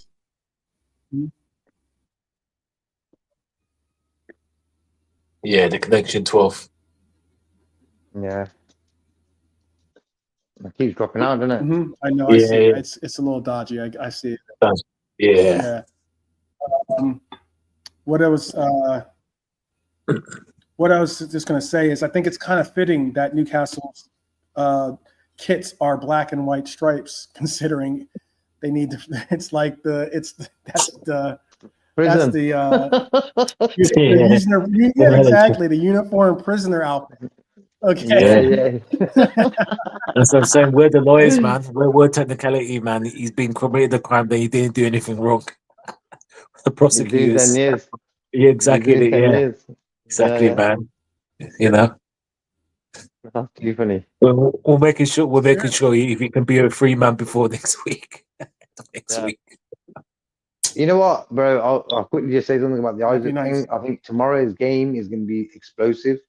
It's Mhm. been, you know what the press are like. They're what Sky before they do the game, they're going to be putting salt and pepper on everything, and it's going to be like proper fire. Our players tomorrow need to step up. Yeah. We were 2-0 up against Bournemouth, and what happened? We sort of introduced them and invited them into the game. Yeah. The game was sort of wrapped up, you know what I mean, bro? So for me, tomorrow, none of that. We ain't got time for that tomorrow. Tomorrow, we've got to be on it. If Kirkers is going to get stuck in, he's got to time his tackles so we don't get an early yellow card. Stuff like that. So we've got to be proper clever tomorrow and not sort of get sucked into that noise of their ground, you know. We've got players who play big games, big atmospheres, you know what I mean? So I ain't got to worry about that. Their midfield is going to be sound. It's just our midfield has to be right for tomorrow. But all in all, is going to be a big. Everyone's going to be watching that game because of the Isaac thing. So we've got to step up tomorrow. It's going to be a big news. Yeah.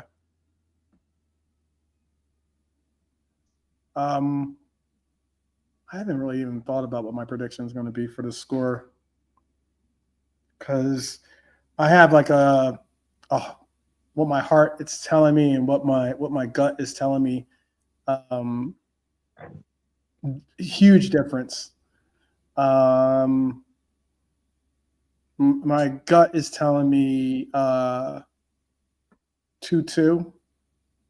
Like me. My heart is telling me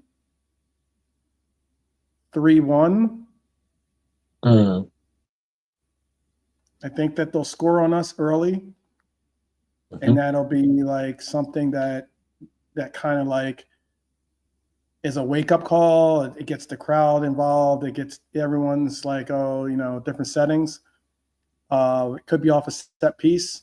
Hopefully it's not off a penalty like someone suggested, but off a set piece is what I think. And then after the goal, that's when we get the equalizer. And then second half is when we push forward and show our true worth by getting the 3-1 victory. That's my heart. But my gut is telling me 2-2. I wanted to talk about this, and I know this Rose and Jared put something in about Sky Sports. I don't know if this was on Sky Sports or not. I did see Sky Sports, yeah, or something like that. I did see Anfield Index had a segment with Grizz, and I forget I don't know who was on there with his name passes me by, but he was on this show, and this guy was like, you know, really calling out people that were trying to bring up this next segment or the real underlining statement of this next segment, excuse me. But and I think that he was acting like he was like a ITK. He's not an ITK, not Chris, but his counterpart. Trying to like talk like he knew what he was talking about, and I'm like, dude, no, you don't. But anyway, like the waffler. Anyway, yeah, exactly. But yeah. Anyway, we moved. Let's shift these gears and let's shift them into something that could be absolutely seismic.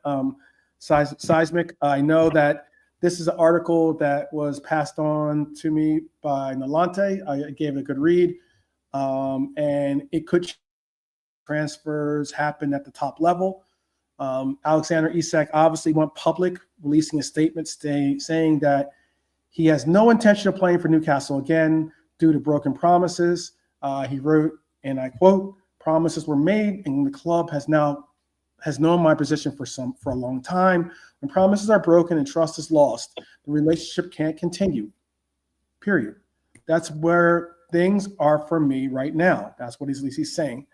That's huge. But Newcastle clapped back quickly, saying conditions for a sale hasn't been met, and that they don't foresee them being met. They also put in their alleged lie parade that there had never been promises made to Alexander Isak, which is BS, considering promises have been made and no conversations have been held. But that's obviously the promises might be one thing. I think the promises were made, but also I think that the conversations did happen. I mean, we heard how their coach come out and literally in a press conference address the fact that after every season he talks to players and he especially talked to Isak. And the conversation, this was one of the conversations that he had. So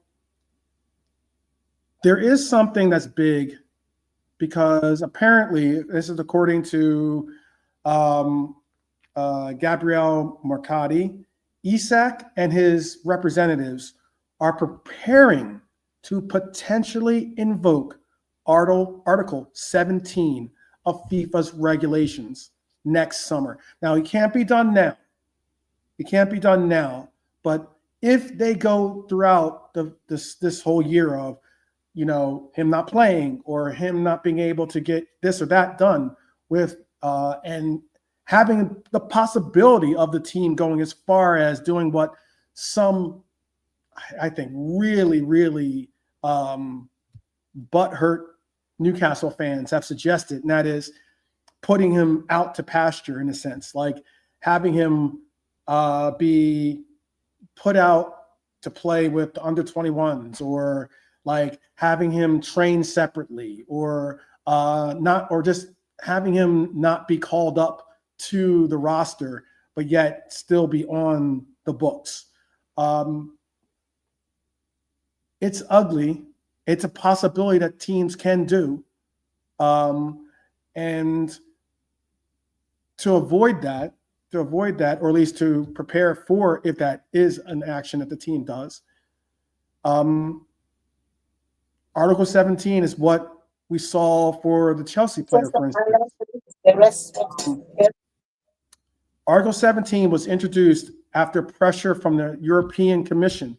I've emphasized this quite a bit because the EU has their own rules. England's rules, when it comes to rules for workers, is exceptionally in the favor of the workers, it seems to be. Whether you can go on strike. I've heard so many people come out and say, "Oh, well, he can't go on strike. He's under contract." Yes, he's in England. You have every right to do that. Yeah. And just because it's Premier League football and you want to watch the person play, or he plays for your team, has nothing to do with the fact that that's the law of that country. And the European Commission had issues with back when this issue started, when England was still a part of the EU. So the part and problem of what it was saying in the article, at least, was to give players the same freedom of movement as ordinary workers have. Because just because they play football doesn't mean that they are subjugated to less rights. Essentially, after 3 full years of a contract, a player can walk away, provided compensation is paid to their team.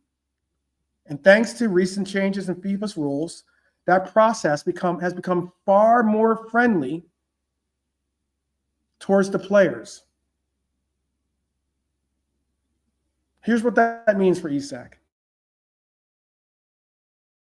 If he invokes Article 17 after the season, Liverpool or any other club could sign him for far less, obviously, than the £110 million bid or £130 million bid that we're reportedly going to offer this summer.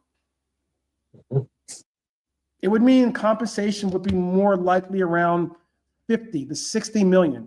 And that's based on his wages. I spoke on this before. Based on his wages, the residual book value and replacements, the cost of replacements, it would be 50 to 60 million is what they're estimating. And Newcastle could appeal, but crucially, Isak would still be free to play for his new club immediately. Even while the tribunal grinds on for 18 months or however long it takes, he'll still be able to play for whatever team goes out and gets the deal done with Isak. So Liverpool could, in theory, get Isak on a cut price deal. Let him play right away and wait out the legal process. It's a massive shift in leverage, I think, and it explains why Isak's camp have been so aggressive with forcing his cards on the table. And let's be honest, this is to my Reds out there. This feels like a ticking time bomb for Newcastle. And for my Newcastle friends, recognize this is not something that you want to have happen to your club. You don't want a player that doesn't want to play for your team. The club posturing for more and more money, pushing it down, trying to outprice him from the market. And even though the law is on the striker's side, the last thing you want to do is create an environment that shows to other players out there that your team is a nightmare to deal with. I just want to make sure we get back to hear this. We had players from our club, whether it's Suarez, whether it's Coutinho, okay, whether it's even Trent Alexander-Arnold. And I'm talking about world-class players, because all three of them were. We've had players facilitate a way out of the club, whether it was putting on that they might resign, they might not resign, rather than allowing for us to have the opportunity to say, okay, if you're not going to resign 2 years ago, we can start the process of getting you to Real Madrid. We can start the process of getting to a team rather than allow for you to use us and allow for you to leave on a free. Like Trent's done, like possibly Ibu might do. We've had players like Coutinho, like Suarez. Suarez not so much to the extent of Coutinho, who faked injuries. But to the extent where he still was dramatically against staying with the club to the point where he was forcing Musa. We had our own legendary coach explaining to him, whether personally or even in public, telling him that he has the possibility of being a legend at Liverpool. Stay with this club and they will talk about you for decades. And he chose elsewise. Now, I'm not going to dispute the fact that Trent Alexander-Arnold, Ibu, Suarez, even Coutinho, they've all helped of being successful in our pursuit of either Europe or trophies and the likes. But if a player wants out, we have never stood in the way of getting that player out of the team. If you don't want to be a part of Liverpool, kick rocks. If you don't understand what it means, the privilege it is to be a part of this club, kick rocks. If your dream is to be someplace else other than Liverpool, kick rocks. And Newcastle, my humble advice to you is if you think that you are on the level of a Liverpool, like you said, if you don't want to be perceived as this quote unquote feeder club,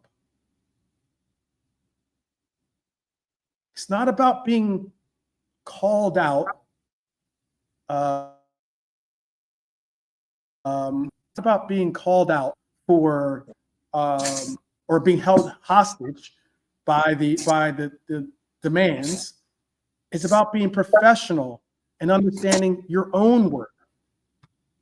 This player is not wanting to be a Newcastle player any longer.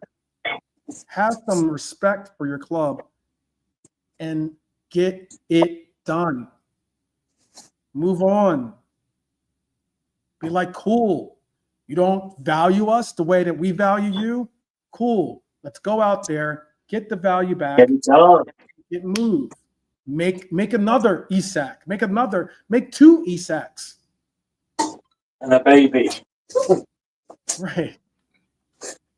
So that's what I mean. Like, if you think that Suarez was set standards, like goal scoring standards, like no other in our club when he played for our team, we still moved on. Torres was an absolute sensation for our team. We sold him to a rival.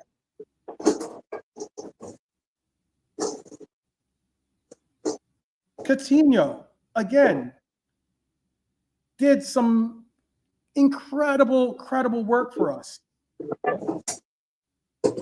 And the money that we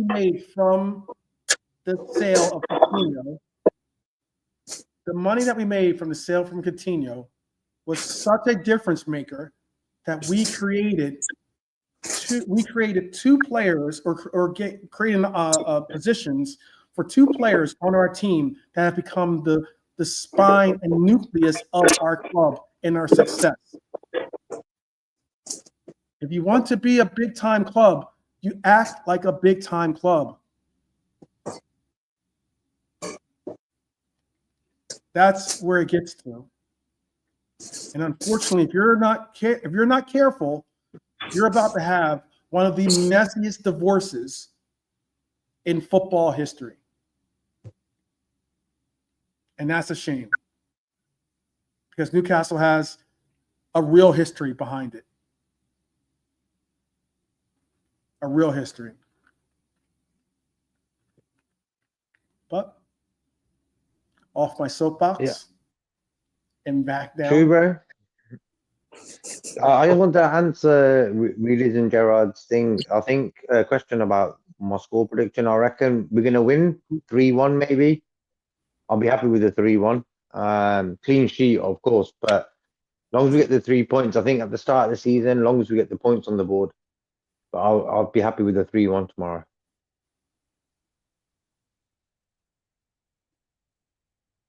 No. Even a 1-0. Yeah. 1-0 gravy train goal. Job done. Job done. We've got to be tough tomorrow, bro. That's the main part of the game. Mentally tough. Yeah. A lot depends on that. That's why maybe an Endo could work. But for me, McAllister mentally, he's probably one of our sharpest sort of guys. He gets stuck in as well. So I think so, but I just feel Endo is defensively better, Jackie. That's the thing. Because sometimes, as good as McAllister is, sometimes he goes wandering when we get counter-attack, counter-press at times. And then the space grab is by himself, and the defense have to mop up. That's the thing with McAllister at times, as good as player. For me, he's not 100% fit. I just feel this game we can use him with the bench. Let Endo, as AKA as 12th of the Japanese, the samurai warrior, get his gum shield on. Him and Grav. Did you hear what he did, by the way, Nalate? Oh, Endo? Yeah, did you hear what Endo did? Well, you mean the gum shield thing? Yeah, that's awesome. No, you think so? I don't believe that, to be honest, 12. You don't think that actually happened?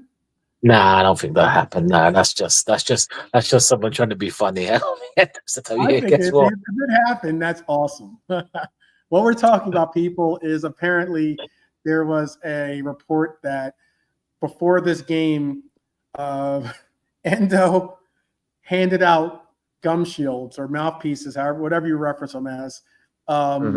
He gave out gum shields to all the players on the team. Oh, wicked. That's awesome. I like that. Awesome. I like that. I like that a lot. That's just maybe end up Mhm. being like, yo, be prepared. Motivation coach.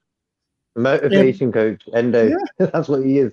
And He depends on and that. if anyone wears it out, and if it did happen, if it did happen, one, it's amazing. But if it did happen and someone actually does wear it on the pitch, that would be awesome. I think Imagine the whole team does. Imagine the whole team does, bro. that would be awesome. The whole team, and then they maybe like you get like you can get the specialized ones where they like they have maybe like Adidas. something written on it, or it's like tiger teeth or vampire teeth or something like that. That would be awesome. It's just that would be someone making up the things, but yeah, it's a week left now, and as 12 saying, when you say get up your soapbox, but yeah, it's interesting though, the article, isn't it? As you know, you talked about the technicality of things, isn't it? Or potentially, it's a bit worrying for Newcastle because for that to be reported, leaked out there, it must be something potentially considering, which is a way too messy, and that's rare. That's rare for that to happen since the Bosman ruling has come into place in 1993. So something like that. I thought we'll get to that, but whatever happens on it, I think Article everyone's a bit. 17. Article 17, 12. Yes. Yeah. Mm-hmm. Yeah, it's a rare thing since I haven't heard anything since the Bosman ruling's been counteracted in 1993. Then something in that context is like for that to be leaked. Again, I could be wrong. It could. Then it really is getting very, very what's the word I'm looking for? Very, very explosive. Yeah. It's getting very, very dirty and sticky now. It's very right for Newcastle. But I think whatever happens with Isak now, again, nothing is guaranteed. But if we don't get him, and again, I've said it since the start of the summer. I believe it when I see it with Isak. I know a lot of people when the resident, hey Isak, he's there. Which is, it's up to them, but I rather just don't choke your chickens before they hatch, so to speak. So, look, if we don't get him, then a lot of them, I think they need to kind of, like the Waffler and co, and need to hang their heads in shame. But look, I think with Isak, whether we get him in the next week, I think he's going to come. I think it'll be another VVD scenario, whether it's January and stuff. And people can say, look, other teams can come in. That's true, but I think Isak, he's solely set on Liverpool. He's solely set on Liverpool. So, Because we're the only ones right now are showing any initiative to sign him. And the thing is, it's so messy now for him and the situation that no player really has stayed at a club after it got so messy as it is now. Yeah. It always seems that player, like for me, anytime a player who's plays for Liverpool shows any signs of he's interested in another club, I don't want him at the club no more. So for me, he's like, I can cut off players, no problem. If he don't want to play for Liverpool, that's no problem. He can go. As soon as I knew Trent was going, 100% he's going, and Virgil and Salah are staying. It was no problem for me, bro. I think the Torres and the Coutinho deals and Torres deals sort of got us ready for the future of football. So for me now, any player, look, Trent was the pinnacle of it all. He's a Liverpool guy. He ended up leaving. So for me, it doesn't matter no more. So Isak shouldn't play for Newcastle again. The way them lads were shouting at him the other day in training and stuff, there's no way back from that. I didn't want this to get messy, this deal. This is what I didn't want. When I knew when the season finished last season, we needed strikers. I just thinking, the Isak one is going to get messy, bro. And look at it, it has been. It's been a mess since day one. Ekatike, bang, bang, ciao. Got it done. But that's also because what you're talking about is Ekatike was transferred from a club that has a competent back staff. Like as in a lot of what's going on with Newcastle is issues and problems that they brought upon themselves. 100%. 100%. I know we're getting pushed as being the the bad man in this, and there's a lot of coming back at us in the sense of Newcastle fans, or the true Geordies of the worlds out there that are, calling the club and the fan base like POSs and stuff like that because we're pursuing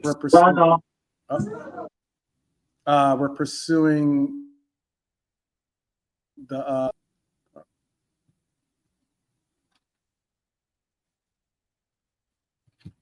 did this thing just freeze up?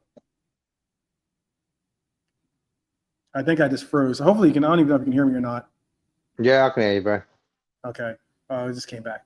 Yeah, I was trying to. I hear the twins getting into it for Nalante. But what it was for me is that like so much of it's pushback, unnecessary pushback by Newcastle fans allowing for their frustrations to really unwarrantedly be directed towards us that are not doing anything. We didn't cause the situation, but just because we're good enough to be a team that made it to a final and you won that final, fantastic. Because despite the fact that we're good enough, obviously, to consistently get to that final is probably what Newcastle's Isak was looking at. Maybe he was also looking at the fact that we're at a place and point where our club is just so established that we're able to win Premier Leagues. We're at such an established place, or at least in the right direction going forward, that we're going to contend for a Champions League, hopefully this year, and again, contend for the Premier League. Newcastle is not at that stage at any mention of the word. So, they never have been, bro. They never did under Keegan. Under Keegan, they showed a bit of fight and stuff, and big players went there. Asprilla, Genoa. Yeah. Les Ferdinand. Yeah. Les Ferdinand, bro. Alan Shearer. But them days have been long ago, and that League Cup they won against us was their first trophy in like over 70 years. Look, man, Geordies, they got one. It's a one club city. It's a big city in that way of football. They love it and fair play. But you know what I say? Why, man? I say in life, sometimes situations arise and it shows the true colours of folk. And this Isak thing and the Champions League qualifications a few years ago when they qualified above us showed the true colours of them guys. So right now, football, I don't care about no other club but Liverpool. And that's the way it should be, in that way of, I don't mind them team winning this and that. No. I don't want any other team to win it, bar us. Agreed. 100% JK. Spot on, dog. Spot on. Well, I'll give you this then. How about this? And this is the last segment we'll do before we wrap up this show. We're going to go a little bit over 2 hours, but we'll be good. Liverpool's transfer balance is on full display because there are some Alisson updates and there's also some Alvarez links. And this is what I mean. While the Isak transfer saga dominates the headlines that we just spoke on, there's another twist to Liverpool's transfer story this summer. Reliable sources, and this is apparently reliable sources, are being reported on as urging Arne Slot and Richard Hughes to consider a different striker solution altogether. And that striker solution is an original striker solution that we had before we got into this Isak saga, and that is Julian Alvarez. The logic is pretty clear. If Newcastle refused to play ball in Isak, Liverpool could pivot to Alvarez, proven finisher, a tireless runner, someone who would fit seamlessly into our pressing system.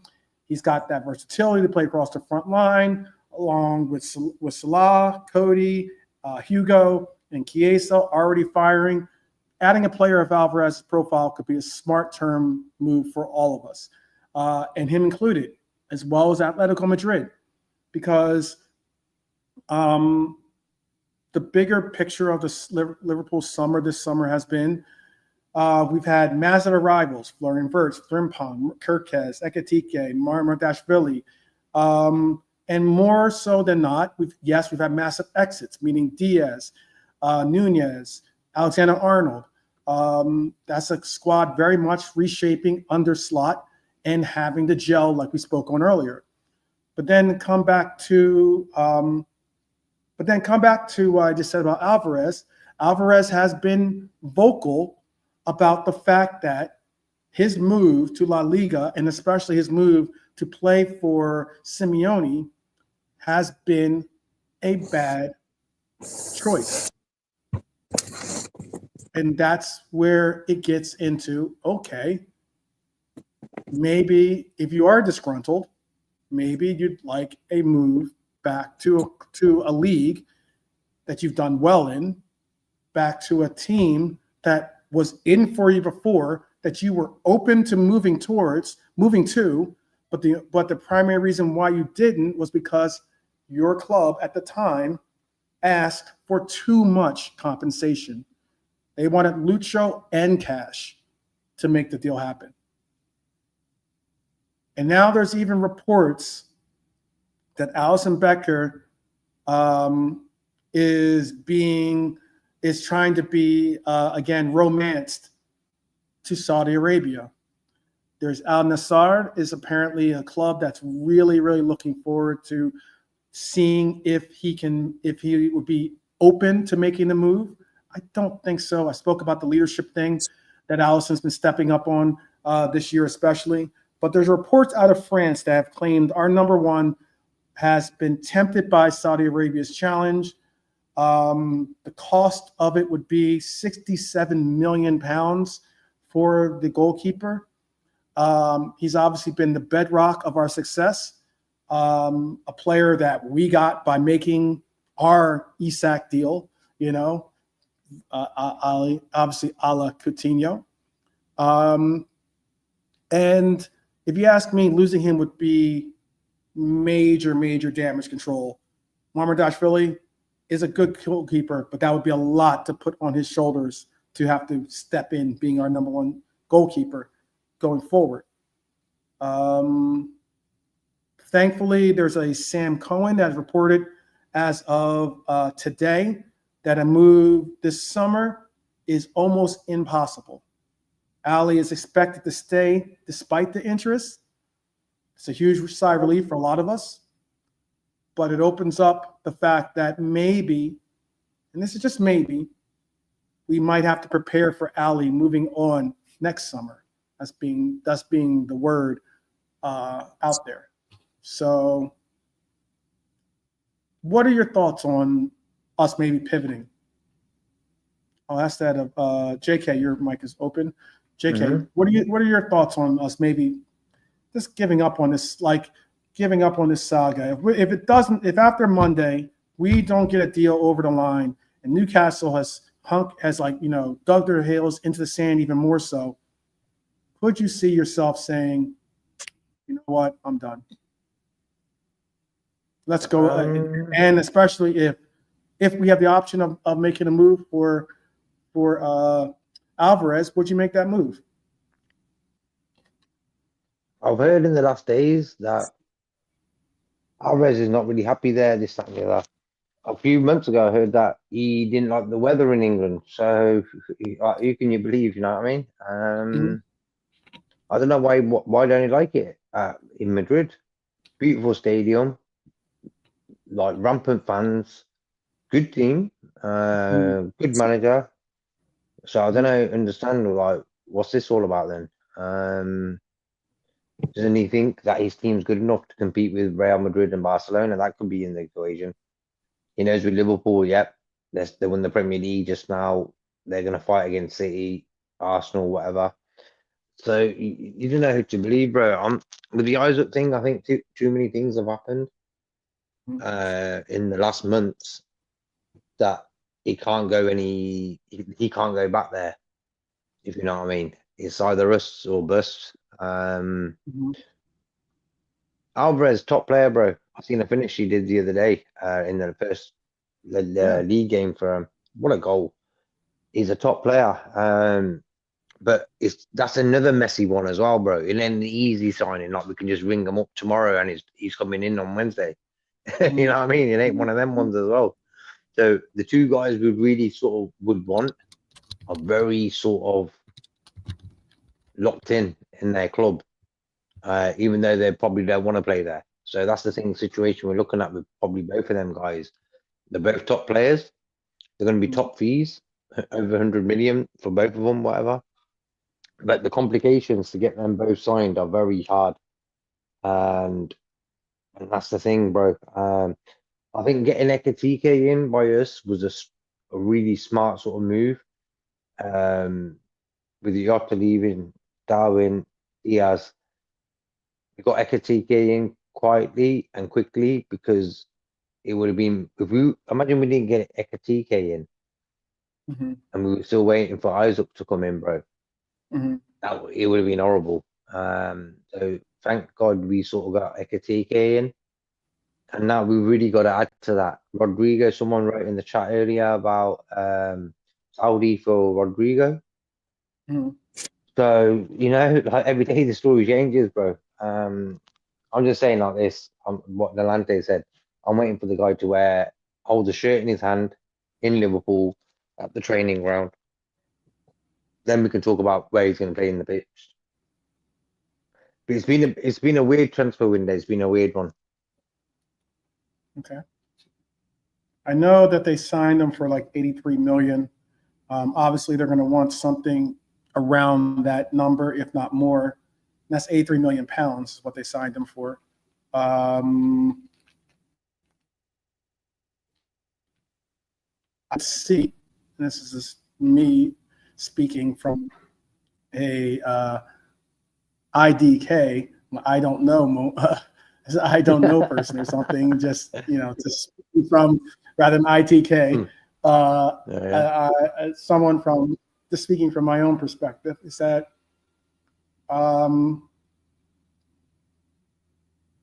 maybe 100 million gets the deal done.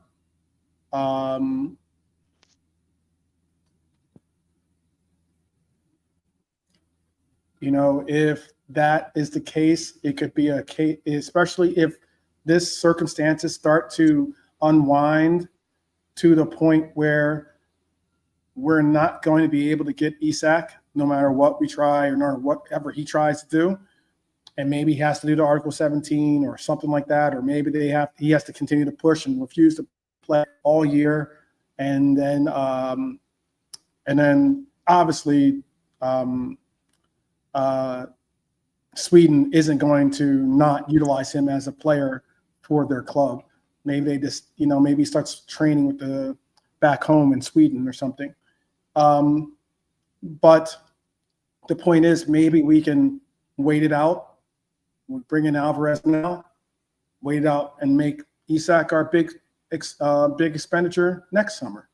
And if anything, it wouldn't even be that big of an expenditure, because if they do Article 17, then it's something of like, again, the number is like 50, 60 million that we have to pay for compensation.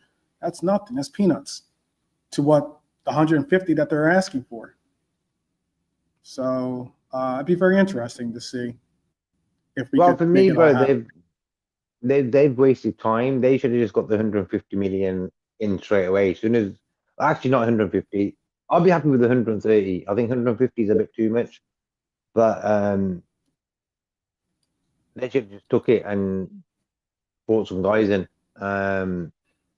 But they're doing the same with Wissa. Wissa's not training, this, that, and the other. So it's a messy one for them, you know what I mean? So they're doing exactly what we're doing. They're supposedly doing to them. They're doing supposedly to Brentford and Wissa.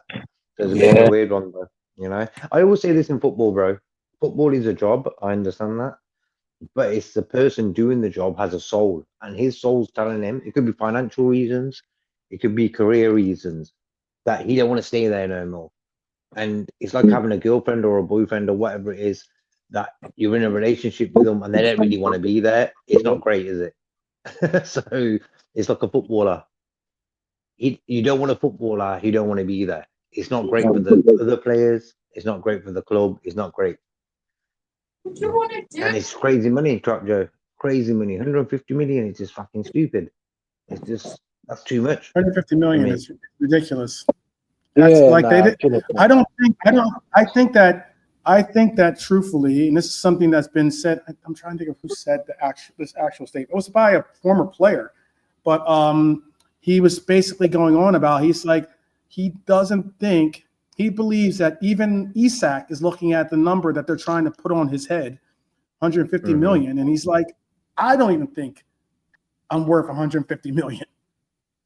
You know, and you're trying to make the price so astronomical that no one will bid on me. There's no opportunity for me to leave, despite the fact that I've told you a year in advance that I want to make this move. I don't care how you look at the market. It's not me moving at 150 million. Isak is not Neymar going to PSG without all the FFP rules being actually administered, PSR actually administered. That's not the case. That's why it's very difficult to go through and see all these different things being applied, because the reality of it is that we're at a catch-22. 110 million is not chicken feed. If someone got offered enough, obviously 116 is what we paid for, but for Verts, I mean, 110 is what we paid for Verts. You're saying? I thought it was 116. Yeah. Well, we just the usual add-ons. That's all. Just have it until it's criteria. So if we're going to offer another record-breaking European English Premier League record-breaking number, okay, for your player who wants out and is so adamant about it that he's refused to play and put on your kit ever again, rather than sit there and say, okay, well, we're going to get top dollar, we're going to get over market value for this player. Why not just make the deal? Trying to readequate the player back to the locker room isn't happening now. Not after everything has been said. Yep. It's just not happening. It's not happening, bro. That player's not walking through there. He's not going to walk through those doors and be like, my bad. Yeah. Like even the most loyal Newcastle fan would say, you know what, even if he stays, I'm not really happy about it. You know what I mean? That's the world we live in now. Someone will be great, you know, oh great, he's staying. I don't care what he's done. He's still with us. Yeah. But a majority of them don't want him there no more. Yeah. And it's bad because imagine it was the other way around. It was Real Madrid after Isak and he paid for us after 3 years and they said, yep, we want to buy him. I wouldn't want him to stay with us, you know what I mean? So bless up Max in the chat as well. Hope you're cool, bro. Yeah, pick up Max. Bless up Max. I'm hard minute again, Max. Yeah. Well, hold on. When's next Friday? Hold on. Is that no? Not this coming the next week. Well, by the next week and a half, we'll get more clarification or whatever. But like I said, like 12th, it's incompetence from Newcastle. You know, it's more the owners. I feel a little bit for Eddie Howe because be thrown under the bush. Yeah. And there's only what she can do. You know what I mean? Exactly. So others, they never got the PSR rules and regulations, but they should have certain things. They should have sorted it out way before, you know. And you know, that's the thing. There's always all these things. There's always the club's truth, Isak's truth, and the truth is somewhere in the middle. And I think that's and that's just where we are. So it's just they need to let him go, but I won't be so again. I won't be surprised. You know, I'm still on my I believe it when I see it on the LFC website before I say it. But it's touch and go. I mean, we get the game out of the way. I mean, and then from Tuesday onwards, it'll be everyday countdown. Or I saw him at the corner shop buying some penny sweets. Or someone with a luggage, mate. Yeah, luggage. You know, it'd be Isak watch all over. But Yeah, man. We can park it to one side, and we just have to do what we do because Newcastle were a decent team, even without Isak. He's not the best, but we just need to do what we do, and with them after that, we'll see what happens after that. That's all. Yeah. MM is asking about Abdul Fatwa. Oh yeah, good player. I haven't seen the links to us, but I'll look into it for sure. Yeah, he's a good player. Yeah, very good. Ghana guy international, but for us, no. But he's good to play in the Premiership, but for us, no. Ooh, okay. You think the same, JK? Can you repeat that, bro? Oh, it was just a question from Abdul. It's okay. Mm-hmm. It's pure ego from Newcastle. Marque is saying it's pure ego from Newcastle's owners. And Marque is agreeing with you, Nolante. He's saying Abdul is not LFC level. Nah. No, he's not. Apparently, he is on our winger short list. Not MM's opinion, but it's just reported. Yeah. We're not making judgments on what you're saying, MM. Just more so, he's not some people's cup of tea, apparently. Yeah, he's good. He's good to play in the Premiership, but not for us. Not for us. He's not a game changer. He's a good player, though. Real quick question: Is tomorrow must win? Every game is a must win, bro. Yeah. You get two answers there. Take which one you want. It is, but no. Look, I'm sure if we lose tomorrow, there'll be a meltdown. Okay, Smokey. All right, fine. All right, we'll win, Smokey. Smokey will win. Sorry, we'll win, Smokey. I want to hear that mess. No scared business. Sorry, Smokey, but look, we just look, and again, you just have to be realistic. We want to win every game, of course, but it's not going to happen. It's fair games. It's just not going to happen. But what I will say is, regardless of the thing, if we do lose, there'll be the overreaction. They'll be like, oh, you know what, this and that. Look, it's the second game of the season. You know, this team is not going to.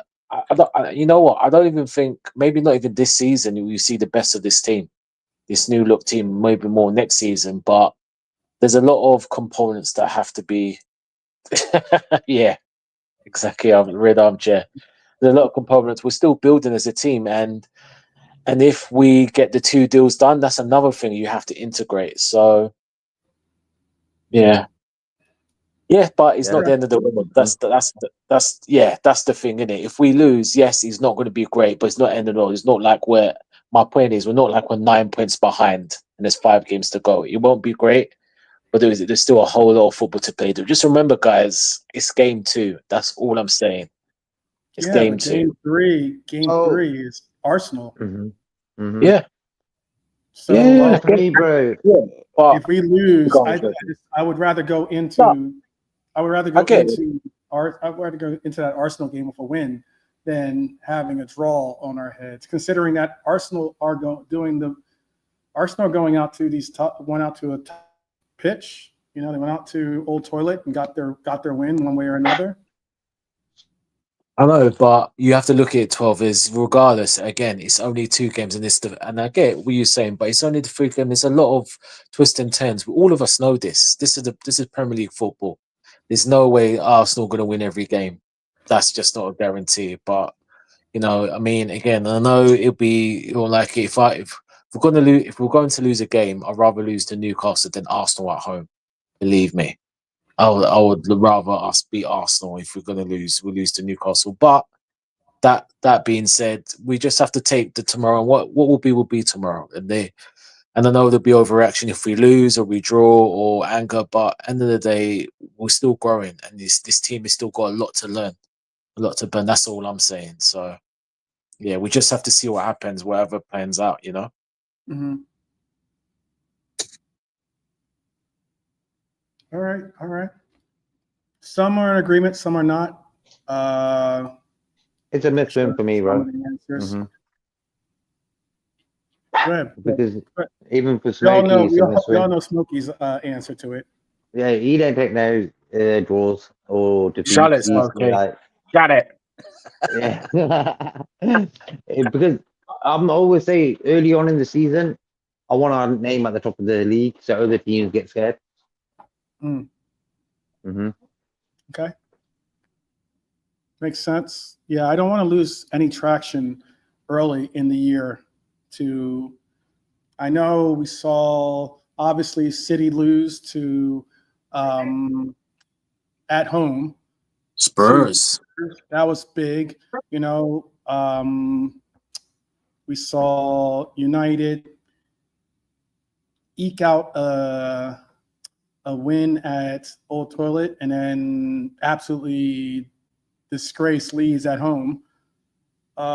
They're into this game, to our fixture with a lot of confidence.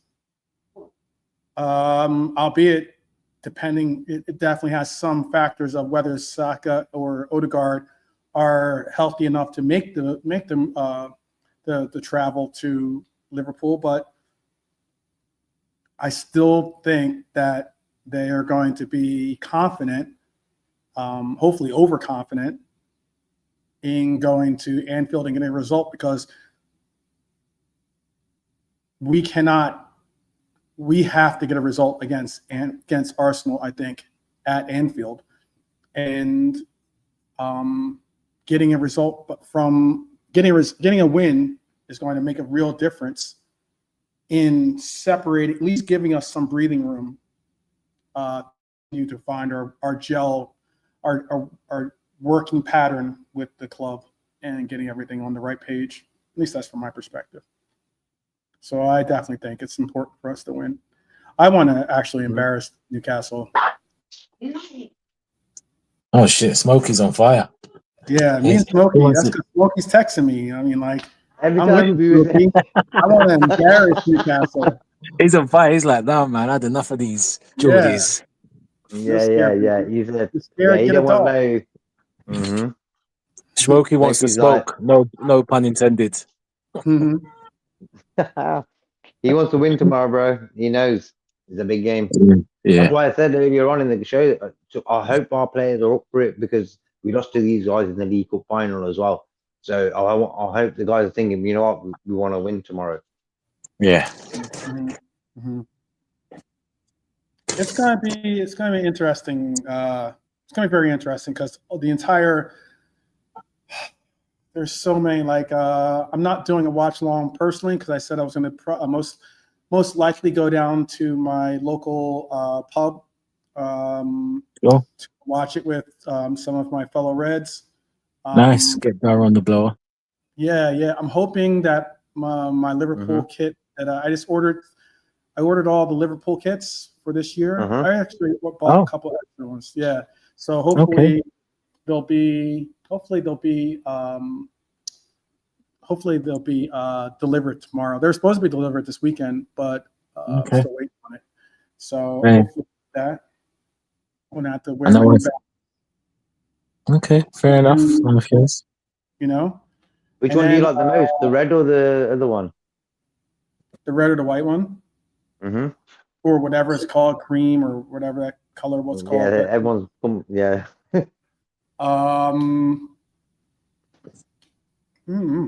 I put in an order for the green one. I don't know if it gets released on September 1st or not. That's what I was thinking, but I put an order in for the green one. Yeah, the green one's real nice. If I get the green one in the shipment, then cool. Yeah, I'll wear the green one. But if I don't, then I'll probably end up wearing the white one. Yeah. Yeah. Or I was gonna wear the home one, but we're away, so I'll wear the away kit since it's. Yeah, but we always wear red against Newcastle, don't we? True. Yeah. That's very true. Yeah. Yeah, we do. Yeah. That's what I like about that. Mesh. Yeah, it doesn't mesh. See, JK's smart. He's smart. Got you. Yeah. Now I love the way the Adidas just do their kits. They're just nice and yeah, man. Which one do you like, Nalante, out of the three? None of them. No. Nah, not feeling any of them. Wow. I think the red home one is beautiful. Like, I don't really like home kits normally because they always do something that don't look right or whatever. But this season's home one, I really like it. It's like solid red, white, Adidas. Bang. No fake made up outfits. Oh, I thought you would like the meaning green like one. the kits that I make, the kits that I've made up myself, they're not fake. Those are real. Come on, man. Come on. Come on, man. Come on, Trap. Trap, yeah. Come on, Trap, Come bro. on. Come on, Trap, man. Come on. Don't disrespect the great 12th, man. That's called get with the fashion. That's couture. That's all it is, couture. There you go, bro. You should show some of the designs sometime. That'd be cool. Yeah. No, I actually, you know what I went out and did too is I did buy I bought a Japanese kit too, by the way. Oh yeah, I've seen that one. Oh, Yeah. Japanese kit, yeah? Okay, is that Yeah. the national kit? Some of those Japanese kits are fire. What is that? They What go for the Adidas national as well. team? Mm-hmm. Oh yeah, what you mean the away or home? I don't know if it's away or home. Actually, I would assume it's home, but I'm not sure. Okay. I don't know if it's, I'll have to look into it. I just know I like the design, and I was like, that's cool. Yeah, the design is Now, nice. And since we have a Japanese player, I was like, all right, cool. I'll rep for our Japanese player. There you go. I'll grab it for Wataro. There you go. Yeah. In the They have like spirit. a red and white one, and they have like a blue one too. That's really good. Yeah, I think that blue one is the home one, Red Armchair. Yeah, I think that's their first kit. Yeah. I think, yeah. Because they usually wear blue, the Japanese, yeah. Yeah. Warriors FC. I'm branching out. There you go. I'm branching out. I got my USA jersey on order too, so don't worry. I'm not What for the World Cup? Yes, World Cup's gonna be Imagine- huge. It's gonna be huge. I'm Japan I'm America going to- finals. I'm gonna be What are you going gonna to wear World then, Cup. bro? Yeah, I'm gonna definitely be going because it's in Philly. One of the Philly is like one of the main hubs for the games. For the parts that's taking part, at least in America, Philadelphia is one of them. Unfortunately, Arizona didn't get the call for it. I guess maybe because it would have been too hot. Summertime in Arizona is ridiculous. Yeah. You know, but it would have. But all the same, even if it was, it would have been the stadium that we use in Arizona it has both capabilities. So it has a roof that opens up. So, and on top of that, you play on, we have natural grass. They don't play on AstroTurf or whatever, you know, like it's a wild situation. Like they have this thing where they have the field is on like these, like, on wheels basically. Right. And they roll the field out during like, you know, regular, whatever, during the week or whatever. And it gets natural sunlight, it grows and everything else. And then they roll it back in for the games. So pretty wild, the technology that they use. But yeah, they could close the dome and it'll be like, you know, perfect 75-degree weather inside the dome if we wanted to play here. But we're not. We're playing in Philadelphia. Philadelphia does not have a dome. Lincoln Field is not a dome. It's an open air stadium. So yeah, I'm going to be going. My brother is getting tickets again. So for us, so and this time I'm going to get to go with my nephew too as well. So that'll be great. So it'll be the three amigos: me, my brother, and my little nephew. So you never know. You never know. You remember that? Remember that film? Sad to see the draws. Three Amigos. Yes, I know. How funny was that? Steve Hilarious, Martin, bro. Chevy Chase. Yeah. What a film. It's hilarious. But people, I'm going to be wrapping up the show. We're going on 2.5 hours. I see a lot of people have started to join. We've got probably like the most people that we've had in the chat all evening. I wish all of you were here earlier, but all the same, I appreciate that you're here now. We had a weekend of shocks, stalemates across the league. We had now everyone's eyes pivoting to what is going to be the Rumble in. Let me bring. Hindsight. Yeah, the Rumble, the Magpie Rumble at St. James Park. Liverpool's attack, obviously, in our opinion, looks ready to explode. Salah is Salah, but Arne Slot's defense has to answer some real questions this week or this Monday. And Newcastle are tough, physical, desperate to prove they can win without Isak, their top striker. As always, I want to hear from you. Hit the comments with your predictions. Drop a "You'll Never Walk Alone" if you can, because it's important that we always support each other in our everyday struggles. We all have them, and we all rely on each other to get through them. So, again, True Geordie's playing up front, bro, for them. What's that? Isak can't play. True Geordie's playing up front for him, isn't he?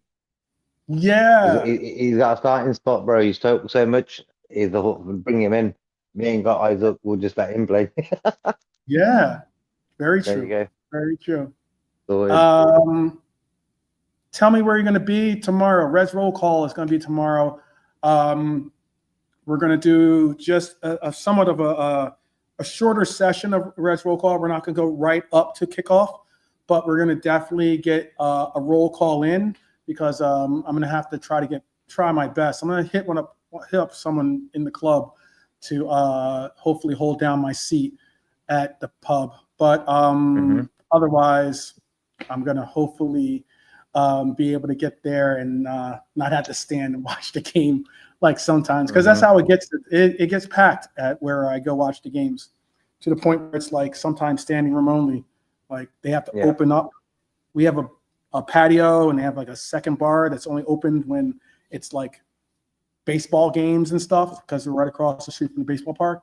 But sometimes for Liverpool games, it's so frequented that we have to even open it up. Yeah. It's the public house, if you want to call it that. How about that? It's the public house. I think that's what you guys call it in England, right? Call them public houses. Anyway, don't forget to hit the like button, my friends and family. Subscribe if you're new. Ring the bell so you don't miss any of our previews, reactions, deep dives, any shows that we have. Sometimes we even had, like today, I threw out the chat. Sometimes, every once in a blue moon, we have community call-ins and such. It's important that you do so, and I appreciate when you guys do. So get us to that 50 like threshold. Anything you want to say, Nolante, before we bounce? Not much. Just pick up everyone in the chat, supporting, go like, share, and subscribe. Tell a friend to tell a friend. Get the numbers, man. Tell us back. Like I keep saying, there's things in the pipeline. Let's get this channel growing. And yeah, man. On to the Geordies. Why, man? Free Isak, man. Free Isak, man. Let's go and let's do it. We've got True Geordie on the show as well, bro. Now. Yeah, why, man? Yeah. All those goals. All those goals. Let's get the win and let's get Isak. Let's make it a double celebration in the next week. Yeah. For me, bro. Go ahead. Now I was going to say, I'll put a picture of True Geordie on in the changing rooms. And just, that's it. I don't need to do no pre-game chat to the players. Put a picture of him or put his video on. Put his video on. You know, like before the game. Put it on in the changing room, job done. I think mentally tomorrow we've got to be proper up for it, man.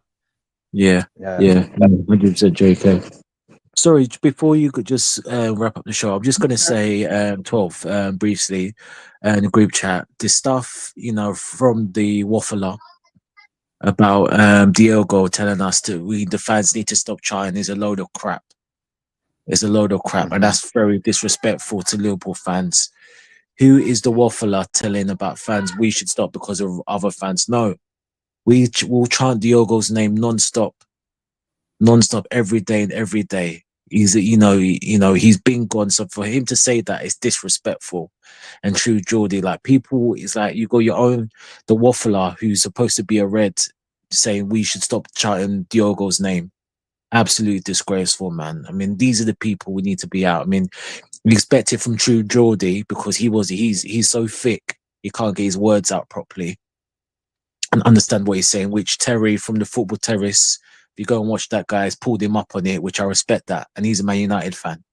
You know, sometimes logic, but listen, man, let's do it for them and people like the Waffler and co that shove it down their throats. And I hope at the end of the match when we win, there'll be another Diogo Jota chant. So there you go. Mm-hmm. Yeah. All right, my friends. Yeah, I don't know much about what's going on about that. I will continue to give proper memorial, proper acknowledgement that he might not be here physically, but he's always with us mentally and spiritually. And to stop recognizing that is, I think, is just a disservice to what we try to incorporate as being who we are as Reds. There's been plenty that has happened to this club that has been that has caused us to have to, memorialize a lot of different things. But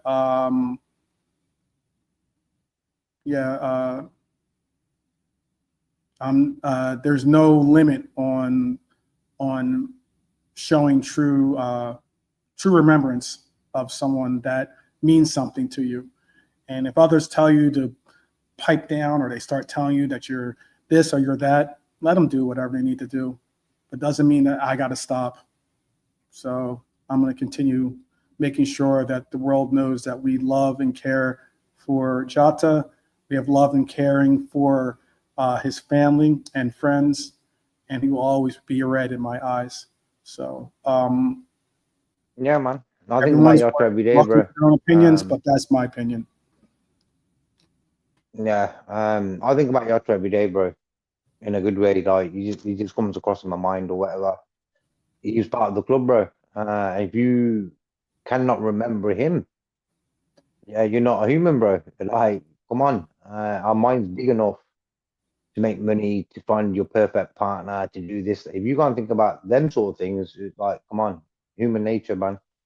You got to respect players. If they've done something for Liverpool, you remember them for the rest of your life. You know what I mean? And ask Batman, he knows who the Waffler is. Yeah. I'm not gonna get into it. We just end up giving whoever for any of those, because I mean, it's not just that individual. There's others that have taken on some really dodgy stances and the likes, and sometimes they find their errors and they repent, and others they double down on it. So yeah, I'm not going to give him. I'm not going to do any of them any favors by putting their name out there like that. But I'll put your name out there like this. Big up to each and every one of you. Big up to JK. I'll put his name out there. I'll put Nilante. Big up to Nilante for joining us. Tomorrow, Reds Roll Call. Put your name out there like that by getting in the comments and also being a part of the roll call tomorrow.